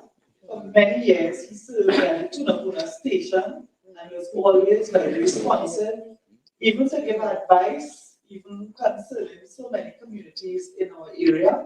And I know you're retired now, but you still might need the advice again for other things. So I'm happy you're here. The Eastern Main Road falls under the Highways Division. So I know our representative of Highways has stepped away from the table. I don't know if you've heard this, right? So we, if you could give him a little input, because that is helpful to all along the Eastern Main Road and even the Southern Main Road, where there's a bridge. If the bridge is collapsed and the bridge falls under the Highways Division. So if you could give him some information to guide him. And I would like to arrange a site visit with the Highways Division and Mr. Lala, so we can have a look. He has some photographs, but we can have a look at what's happening with the bridge to make some recommendations. I can't give any clear information right now because I have to see the situation as it reported. So you can give us this information at the end of this session here and have somebody coordinate a site visit so we can take a look at it and make some recommendations or expand the program to address it. Yeah, I have a quick one in the previous one. Yeah, okay, that'll be great, thank you. Victor, your phone number is on that, right? All right, so, go ahead. Hi, good night, everyone. On behalf of Parliament, Mr. Augustine, Ms. Khadijah, Ameen, and table. This is my first of commentary meeting like this, and so I took the bamboo chat, and I took the opportunity. Then I thought I'm supposed to wait till you guys come and our bamboo, which is number 3. So then I said, well, I go with it. Taking the opportunity as I get in it here. Now, in bamboo number 3, I have such with Mr. Richmond, right? I've been a resident of Bamboo since I was 1. Ms. Seema, well, I'm a neighbor of Mr. Tirande. I punch him like a kind of superhero. Together with Ms. Seema in the village, the real old school con. So I'm a little bit nervous in this platform, but I've noticed some things happening in my village. I heard the engineer speak here just now. And something I have noticed as a villager, the village has become very commercialized now, with a lot of businesses on the boulevard. And we welcome that, as the man draw here, reference the black and white piano keyboard. We understand everybody has to survive out here. But these businesses have caused some serious backlash on the residents. Whereas the same thing with Seema carries the drain, they clean it. And I hear somebody talk something about fire hydrant coming in this bamboo. It have a businessman build over a fire hydrant and we bamboo. And up to now, he famous. And nobody can do nothing. He take a whole road from the village. You government is power and see a certain months gone, nothing happening. I make it out nobody. I just stated the facts here. Right? This man has built a drain on Lower and Northern Avenue, covering the whole drain where corporation can clean it. And now the water can run out.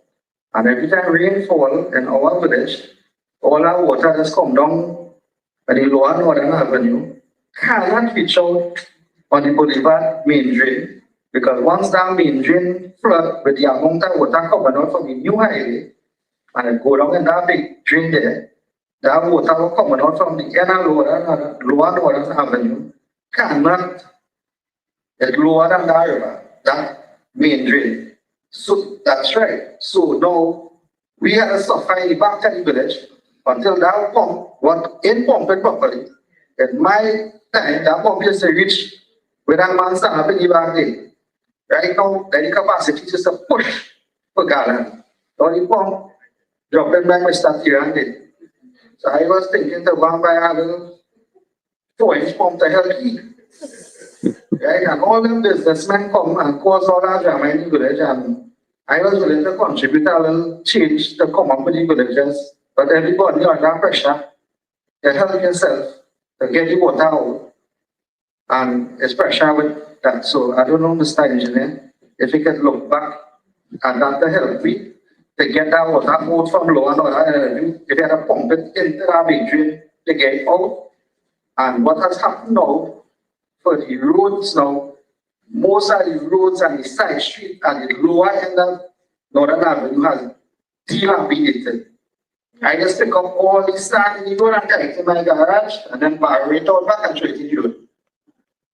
Every day me and my wife are in the sweeping and shoveling dirt because all the roads turn to mud now. All the pitch disappear, but actually the pitch in the drain and nobody cleaning it. Right? Welcome to Trinidad and Tobago. I don't know if voice in my opinion here.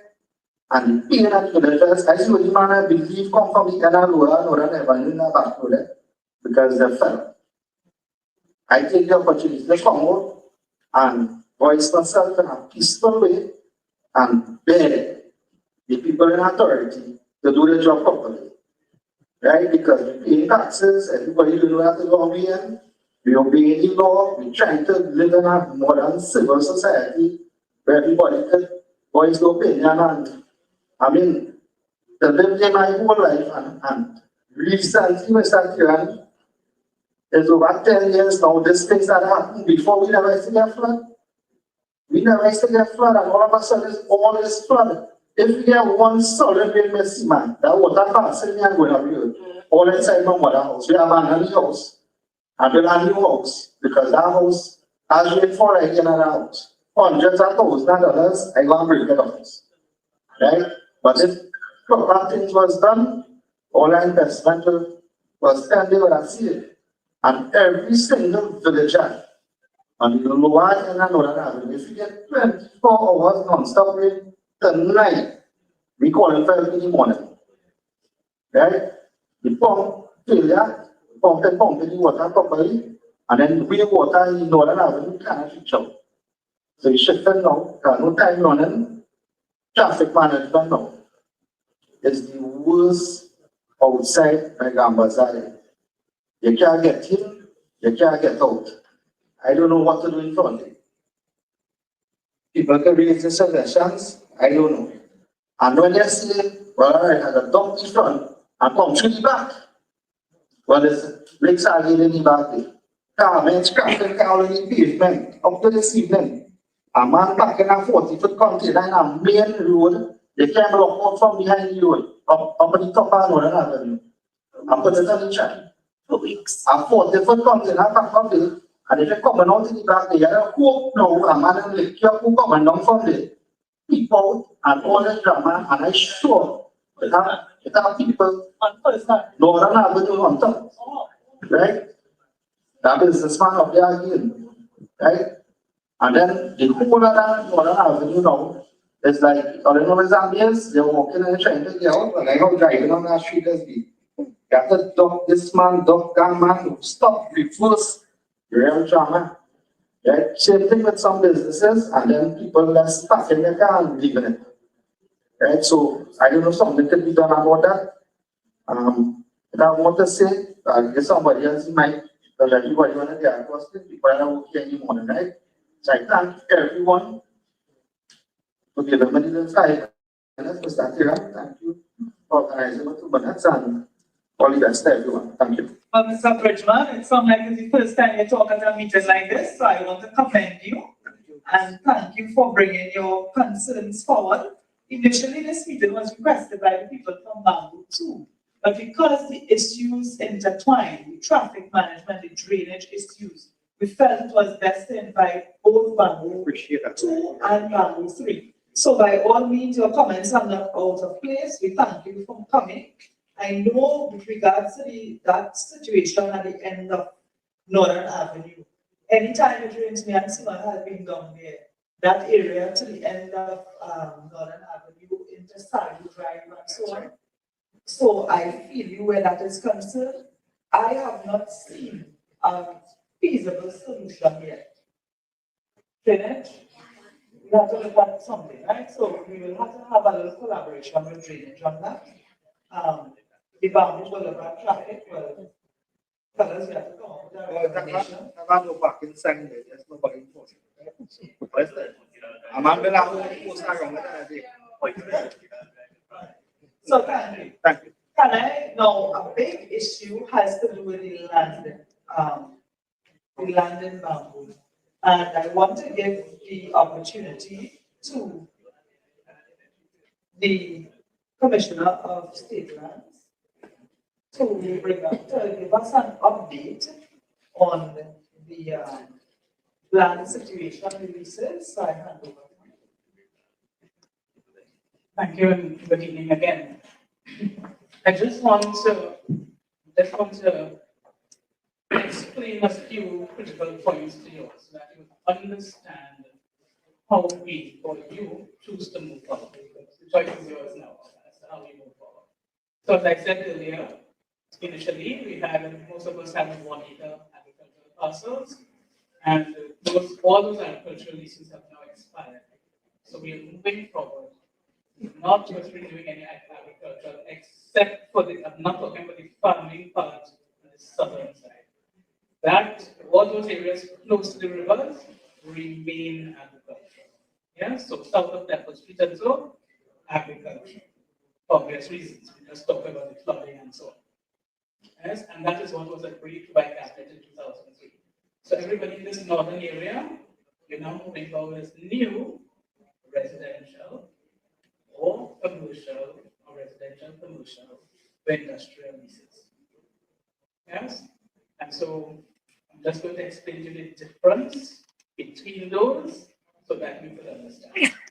So first and foremost, we attempted a survey of the entire bamboo number 2. Now, bamboo number 3 is not under my portfolio. Bamboo number 3 is HDC and LSC. Yes, they go by that, not me. So I'm talking about bamboo number 2 now. So we attempted what we call a block survey to do the entire bamboo 2 in order to change it as was agreed from agricultural to the other uses. Now understand that 2 things I must get approval from Common Country Planning Division for. Right? So we call it TCPD. A change of use, which they already agreed to in 2003, and we have that in writing. And the second thing I must get approval from TCPD for is subdivision. If they deny a subdivision, I can't subdivide. So what you're going forward with now is subdivision, essentially. I don't think you want your whole 1 acre to remain residential. There's a cost to that. Your rent on the agricultural is small. You all remember, right? Really small. Residential rents are not small.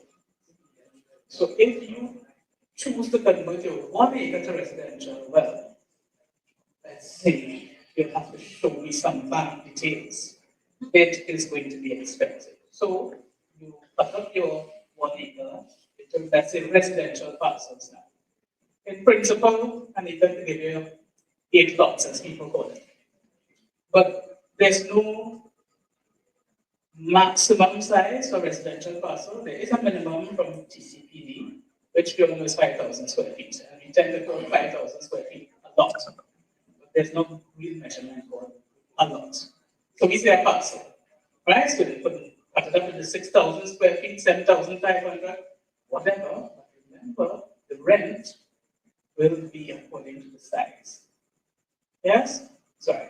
You subdivide it, you have to put an access way, as we just explained, so that each of the parcels must have a proper access. That's TCPD rules as well. No access, no parcel. How wide is the access? Now, normally, a road like Jaffa would be about 10 meters wide, 33 feet. You don't have to put it so wide. But I think they wouldn't go lower or narrower than 7.5 meters. Right? So because remember, an emergency vehicle has to be able to get in down that access to get to the last person in event of an emergency. So just think how wide a fire tender is. And that will turn around at the end. Right? So leave space for the access. So most likely, if you're breaking up your 1 acre parcel, you might get 6 or 7 parcels residential. Okay, so a residential parcel must only have 1 dwelling house on it. 1.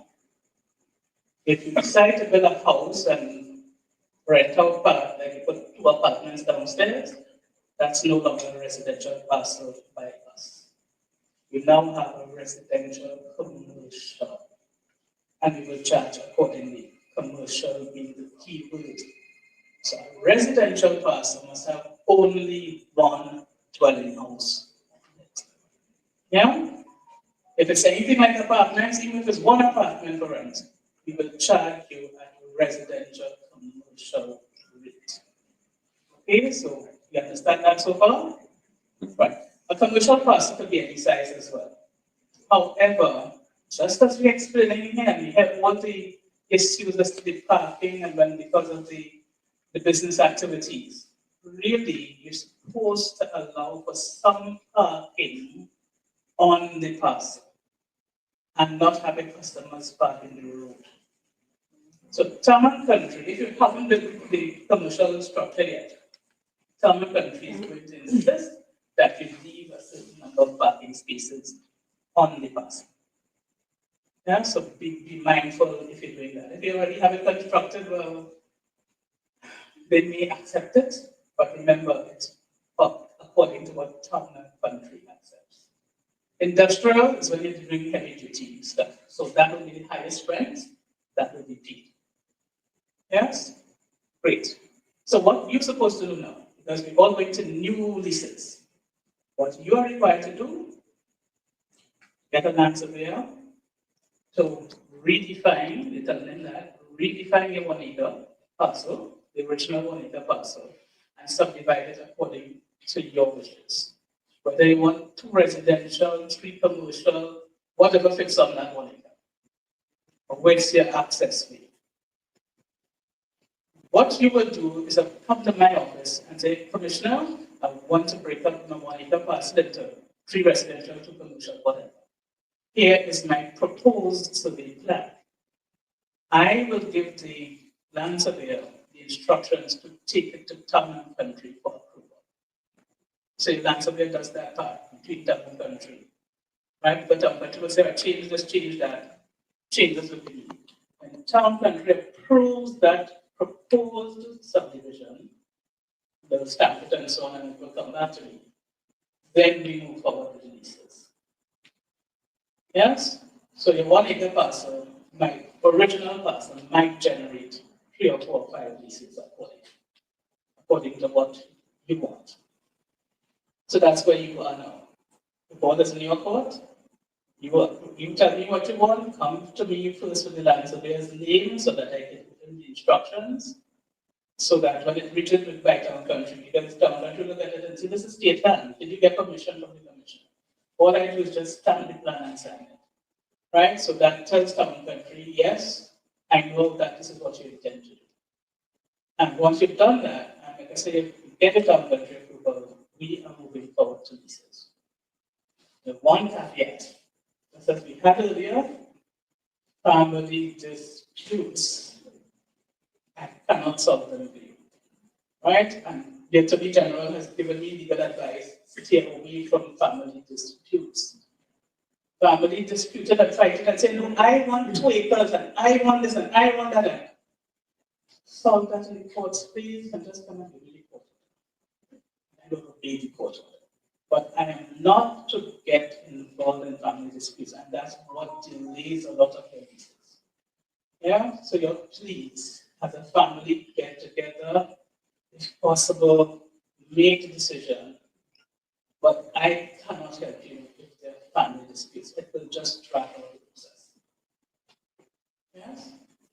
Now, we may be aware that the original tenants might be Granddad and Grandma, and they're probably no longer around. But I have the names of the original tenants. So the only other thing you have to prove to me is that you're related to that person. Yes? So those are the main rules when it comes to getting the leases. But I'm ready to move forward with new leases, residential, or residential commercial, or commercial industrial. Thank you so much, Madam Commissioner. Ms. Drakes, your information here has really shed a lot of light. So now residents have a better idea in terms of what the process will be and that how important it is to have family agreement, because many of those large agricultural plots have been unofficially subdivided amongst the children of the deceased, the original leaseholder. So we appreciate you. So now residents, you know what the procedure will be. If you need further guidance, of course, reach out to my office so that we can make arrangements for you to get. You know what I think we should do? Let's put a step-by-step in writing guidelines so we can share it with residents without misinterpreting and giving them bad information. So I would like to make that request on behalf of the residents. If you can supply the Office of the Member of Parliament with a step-by-step process that residents in Bamboo should follow to go about the process of getting their land officially subdivided and their leases issued. Thank you so much. We still have a situation where we have some persons who were farmers originally, and then the land confusion affected them. And I suppose the suggestion at that time, that was way before my time, was that those persons should be relocated to agricultural land because they were on agricultural land, practicing agriculture, and the land use changed. So that is something that we will have to deal with on an individual basis. And I know too that there are some other land matters beyond the family disputes that would require a case-by-case resolution. So we will remain available to facilitate any discussions with you. But this land issue has been a ruling issue for decades. So I'm very happy for you to provide that information. I want to ask Mr. Traffic Warden. After all that you have, sorry, Jerry, yes, I should allow questions for Ms. Drake at this time. Anything concerning land? You mentioned there's a cost. There is a table with the price, or how does that work? No, again, a lot of the transactions don't take place at my office.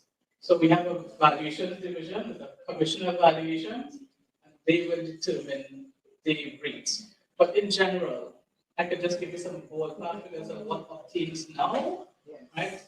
I don't know what figures they will come up with you, but what I see of recently, so agricultural, so for those still in the south of Temple Street and so on, it's usually about $500 per acre, per year. Right? That's the kind of agriculture. That's agriculture. So now we come to residential. What I'm seeing, about $1,500 to $2,000 per year. Right. Assuming a 5,000 square foot parcel. Yes, the bigger the parcel, I have seen some go up to $5,000 a year. That's what I'm seeing now. Because, no, that's residential. Because I remember as time goes by, values increase. They don't ever go down, really. Yes? Especially since you all will have residential parcels. Most of the commercial business. When the parcel in a residential is in an urbanized area, you will pay more. Yeah? So the values have naturally increased because of how we have occupied the land. Industrial leases, top of the scale, you're talking sometimes $80,000 a year. How much? About $80,000 a year, industrial. Yes? So commercials will normally be in the $15,000 to $13,000 a year. Yes? So be careful. I think a lot of people want to have land security. There are people who say they don't mind paying to get their surveys, paying to get their paying for their land, but they want to have some kind of security of tenure. And for businesses as well, it affects their business in terms of their ability to go to the bank, to do improvement to their structure, and so on. Any more questions concerning the land? Also, I suggest that you have to tie service to this fee. Because when you have a property that, a rental property that the truck can't get in. So all these things should be taken into consideration. Let me have the lady say part of it. Condition to get approval from town and country is access. So if you have a big parcel that you are subdividing, you must show a roadway that will allow access for every parcel when you subdivide it. And that will provide, as she indicated, for emergency vehicles and garbage trucks and any kind of service oriented, including public utilities and so on. My situation is natural road. One street has trucks parked up and garbage truck can't get in because the trucks and others parked up. And a different situation. It's because done working. You know? Right, so that wouldn't be a matter for the commissioner, because the commissioner of state lands, town and country planning would want to ensure that the roads could have the capacity for vehicles to come in. When other people park vehicles, some of it is not illegal parking, but it inconveniences their neighbors. The vehicle there for days on end. It's an inconvenience, but sometimes in terms of the garbage truck coming and so on. So we appreciate you raising that, right? Anything else concerning the land and leases? Good night, everybody. I live at Kimansha. I understand everything that the minister said. My name is Ali. Right. But I requested like some water on my property. I will send my TNT to you in San Juan. Alright. I did the forms. It's about 3 years now. I did the forms. I went through all the procedures. And Sylvia came, Sylvia Glan, the officer from your office came and make sure and reached the river van, no drain, locks, no road, everything like this. And they told me that to go back for the letter, to take the TNT, the permission to put the electricity on. And when I went back there, somebody in the office told me that I have to reapply. After getting all this done, they told me I reapply. So I want to know what is from there. Okay, so question, did you subdivide the land yet? My dad, there's 4 children my dad have, and he gave, but I think this one that he gave me a spot on the land. The Silvera came and Right, and you brought that survey plan at that time? the Silvera submitted to the office. I have a copy as well. Right, but was it approved by government country? Right, and that's their next problem. And that's what I just said. It must be stamped and signed by the Commissioner of State Lands. The survey plan. Once you do your subdivision, please. Right, so if it was not an approved survey plan, the Commissioner, yeah, he might have brought it, but when he brings it, as I said, now I stamp and sign it and send it to Town and Country. Because if it's not Town and Country, will say it's not a bona fide parcel because they have not approved it.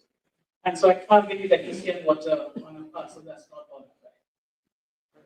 Yeah, so if you still have it, just ask him to bring it back or you bring it back and what I stamp and sign it and then give the survey instructions to take it down to Town and Country for the subdivision. Once Town and Country approves, you get your light and water. So he wouldn't run into a problem where his surveyor is too outdated or anything, right? All right.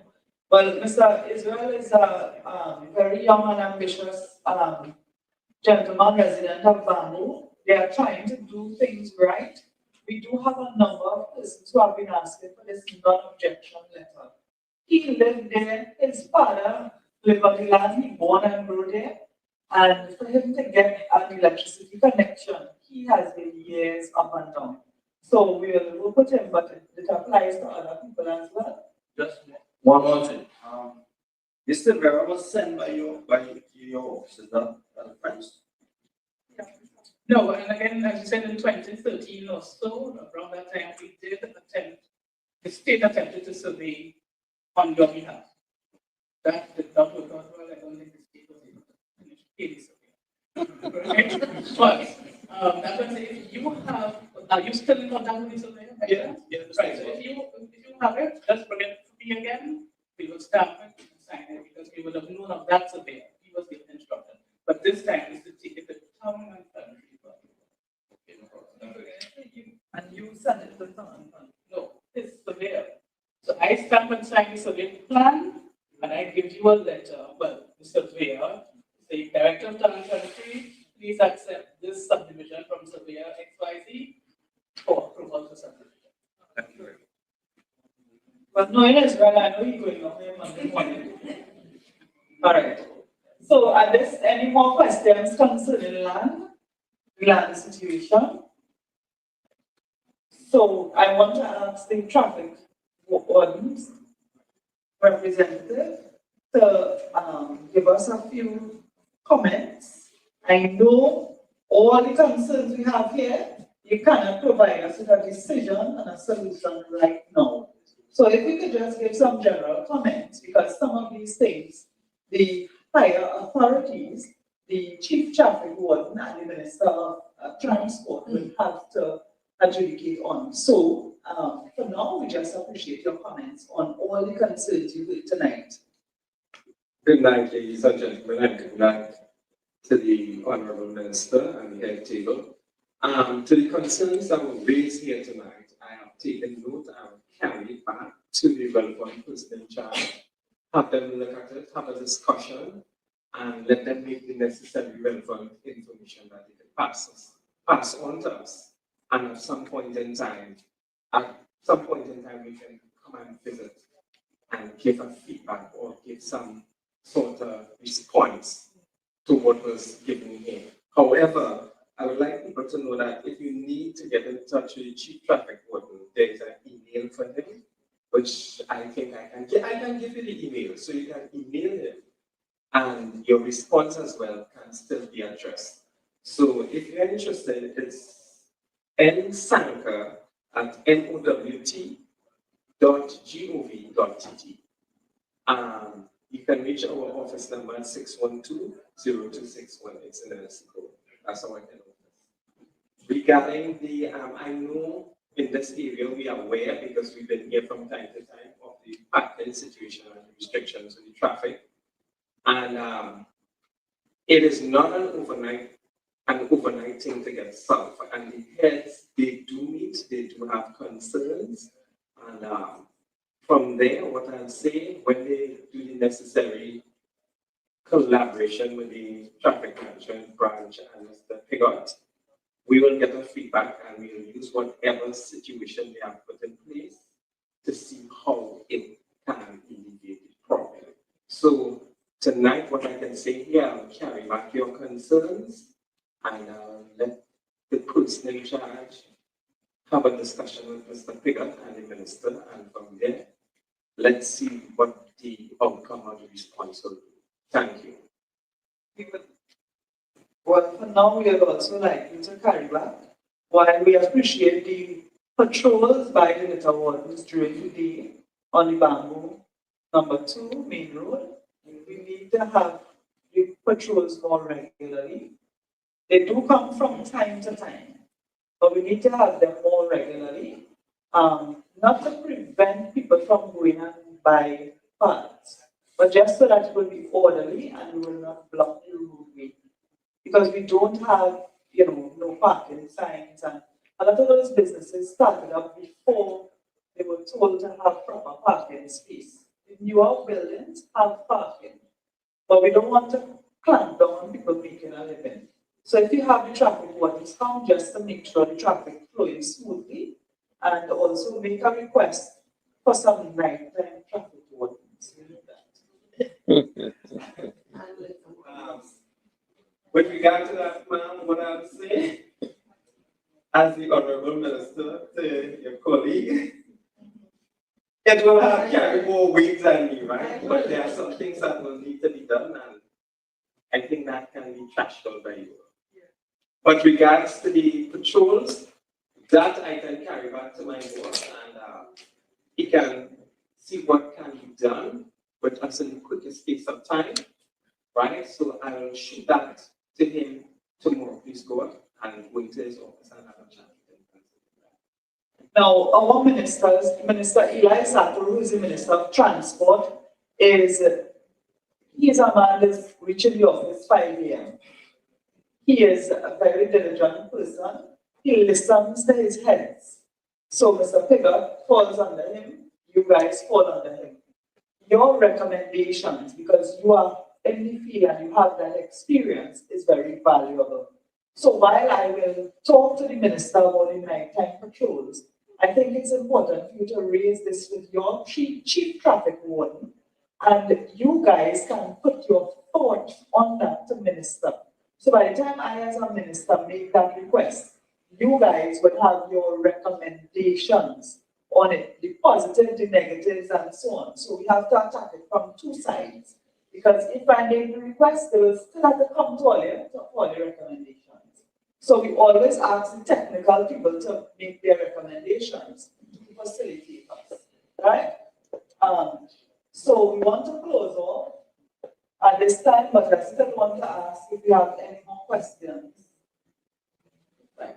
And I want to tell you that these meetings will be a regular thing. I have office days in the ministry, in the MP's office, when people can make appointments and come one-on-one if you want to have a private discussion. But these community discussions will have more meetings like this in other parts of the constituency.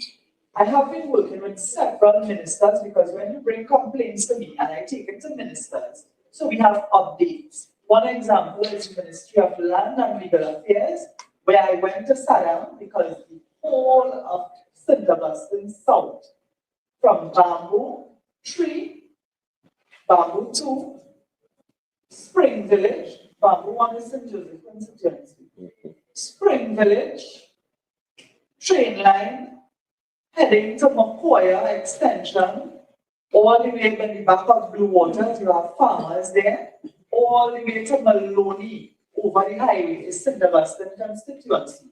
And every one of them have land issues that range from agricultural leases to be renewed, squatters to be regularized, and we also have agriculture further on this side.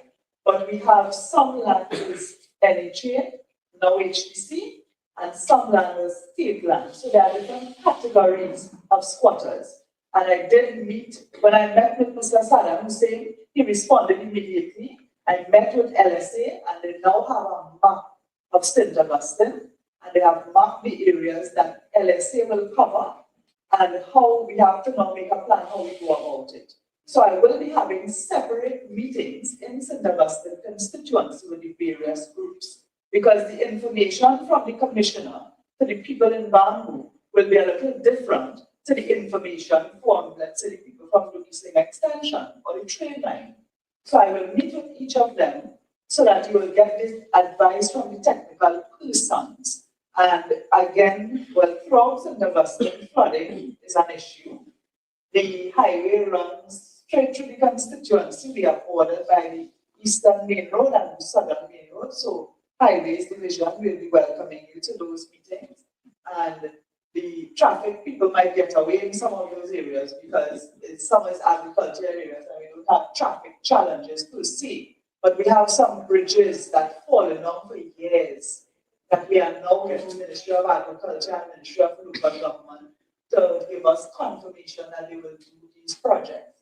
And so I want to continue these meetings where we will give the communities updates. So if you have family in other parts of the constituency, you can let them know that we will be willing to come and address this issue. But we want to vote some answers for them, right? Not just, talk and mama, right? People, we want to have some real solutions. So I'll hand over to Seema. Thank you, Ms. With that being said, I would like to call upon Ms. Bina Lutron to do a vote of thanks.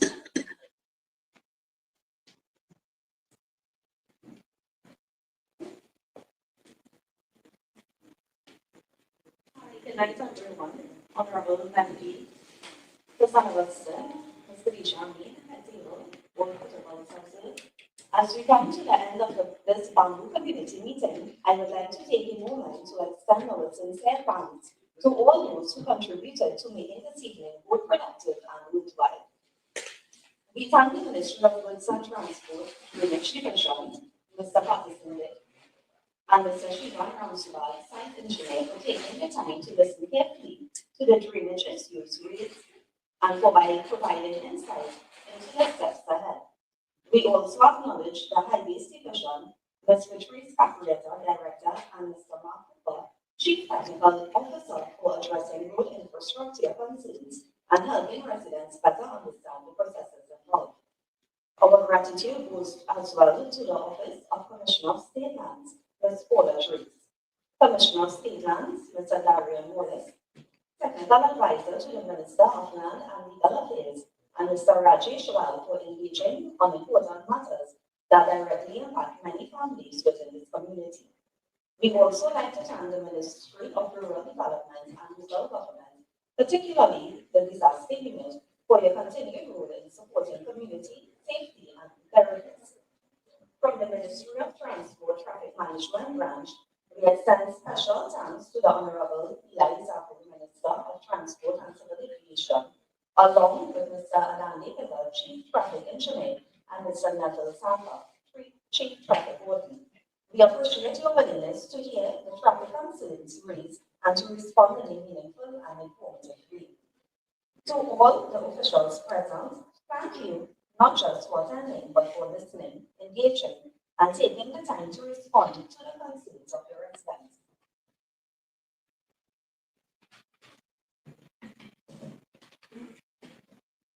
And finally, to the residents of Bamboo Number 2, thank you for coming out, for speaking up, and for continuing to advocate for your community.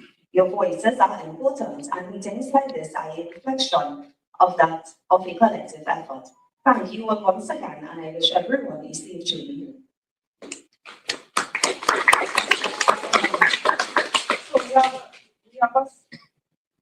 we have a special young lady who is a constituent who has some really good doubles.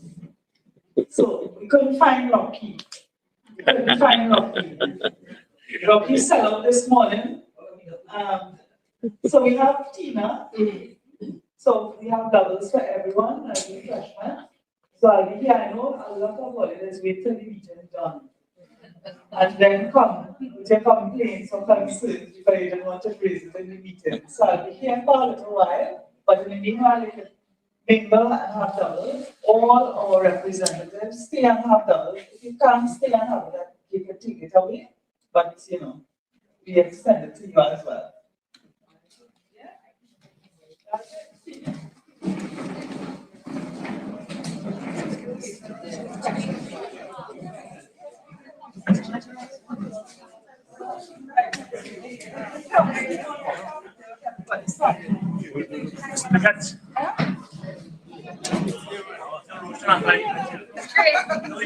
Khadijah, Gary just wants you to say a few words to the lives. Oh, really? I have a live going on.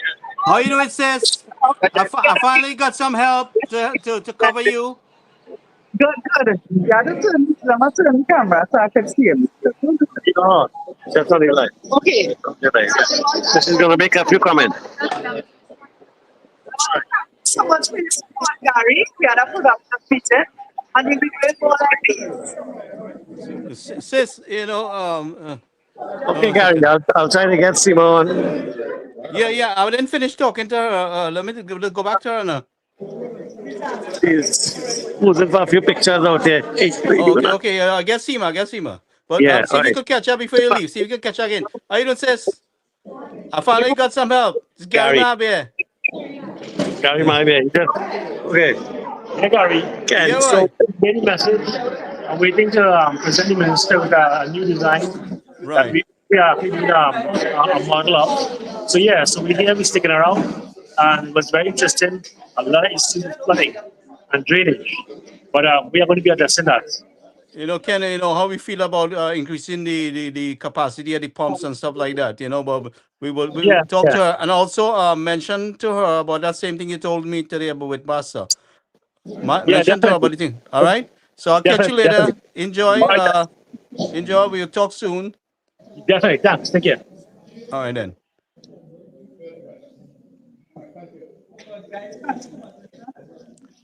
Rajan, if you could catch her after she finished there, that'd be nice. All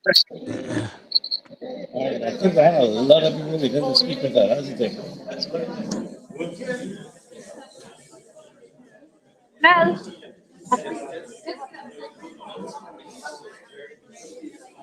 Everybody wants to talk to her.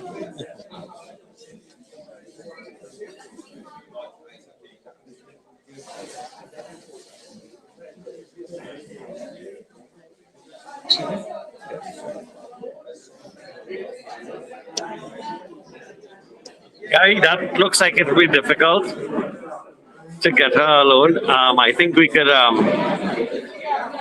think what I'll do is sign off now, and we'll get her again because she'll be at our next meeting on Tuesday. So we can have her expand a little bit more at that one, probably even before the meeting, or at least afterwards. So we have a little more control at that meeting. Okay then. All right. So yeah. So we're gonna sign off from here. All right then. All right. Thank you very much. Okay. Yeah. No worries. Yeah. Okay. Bye.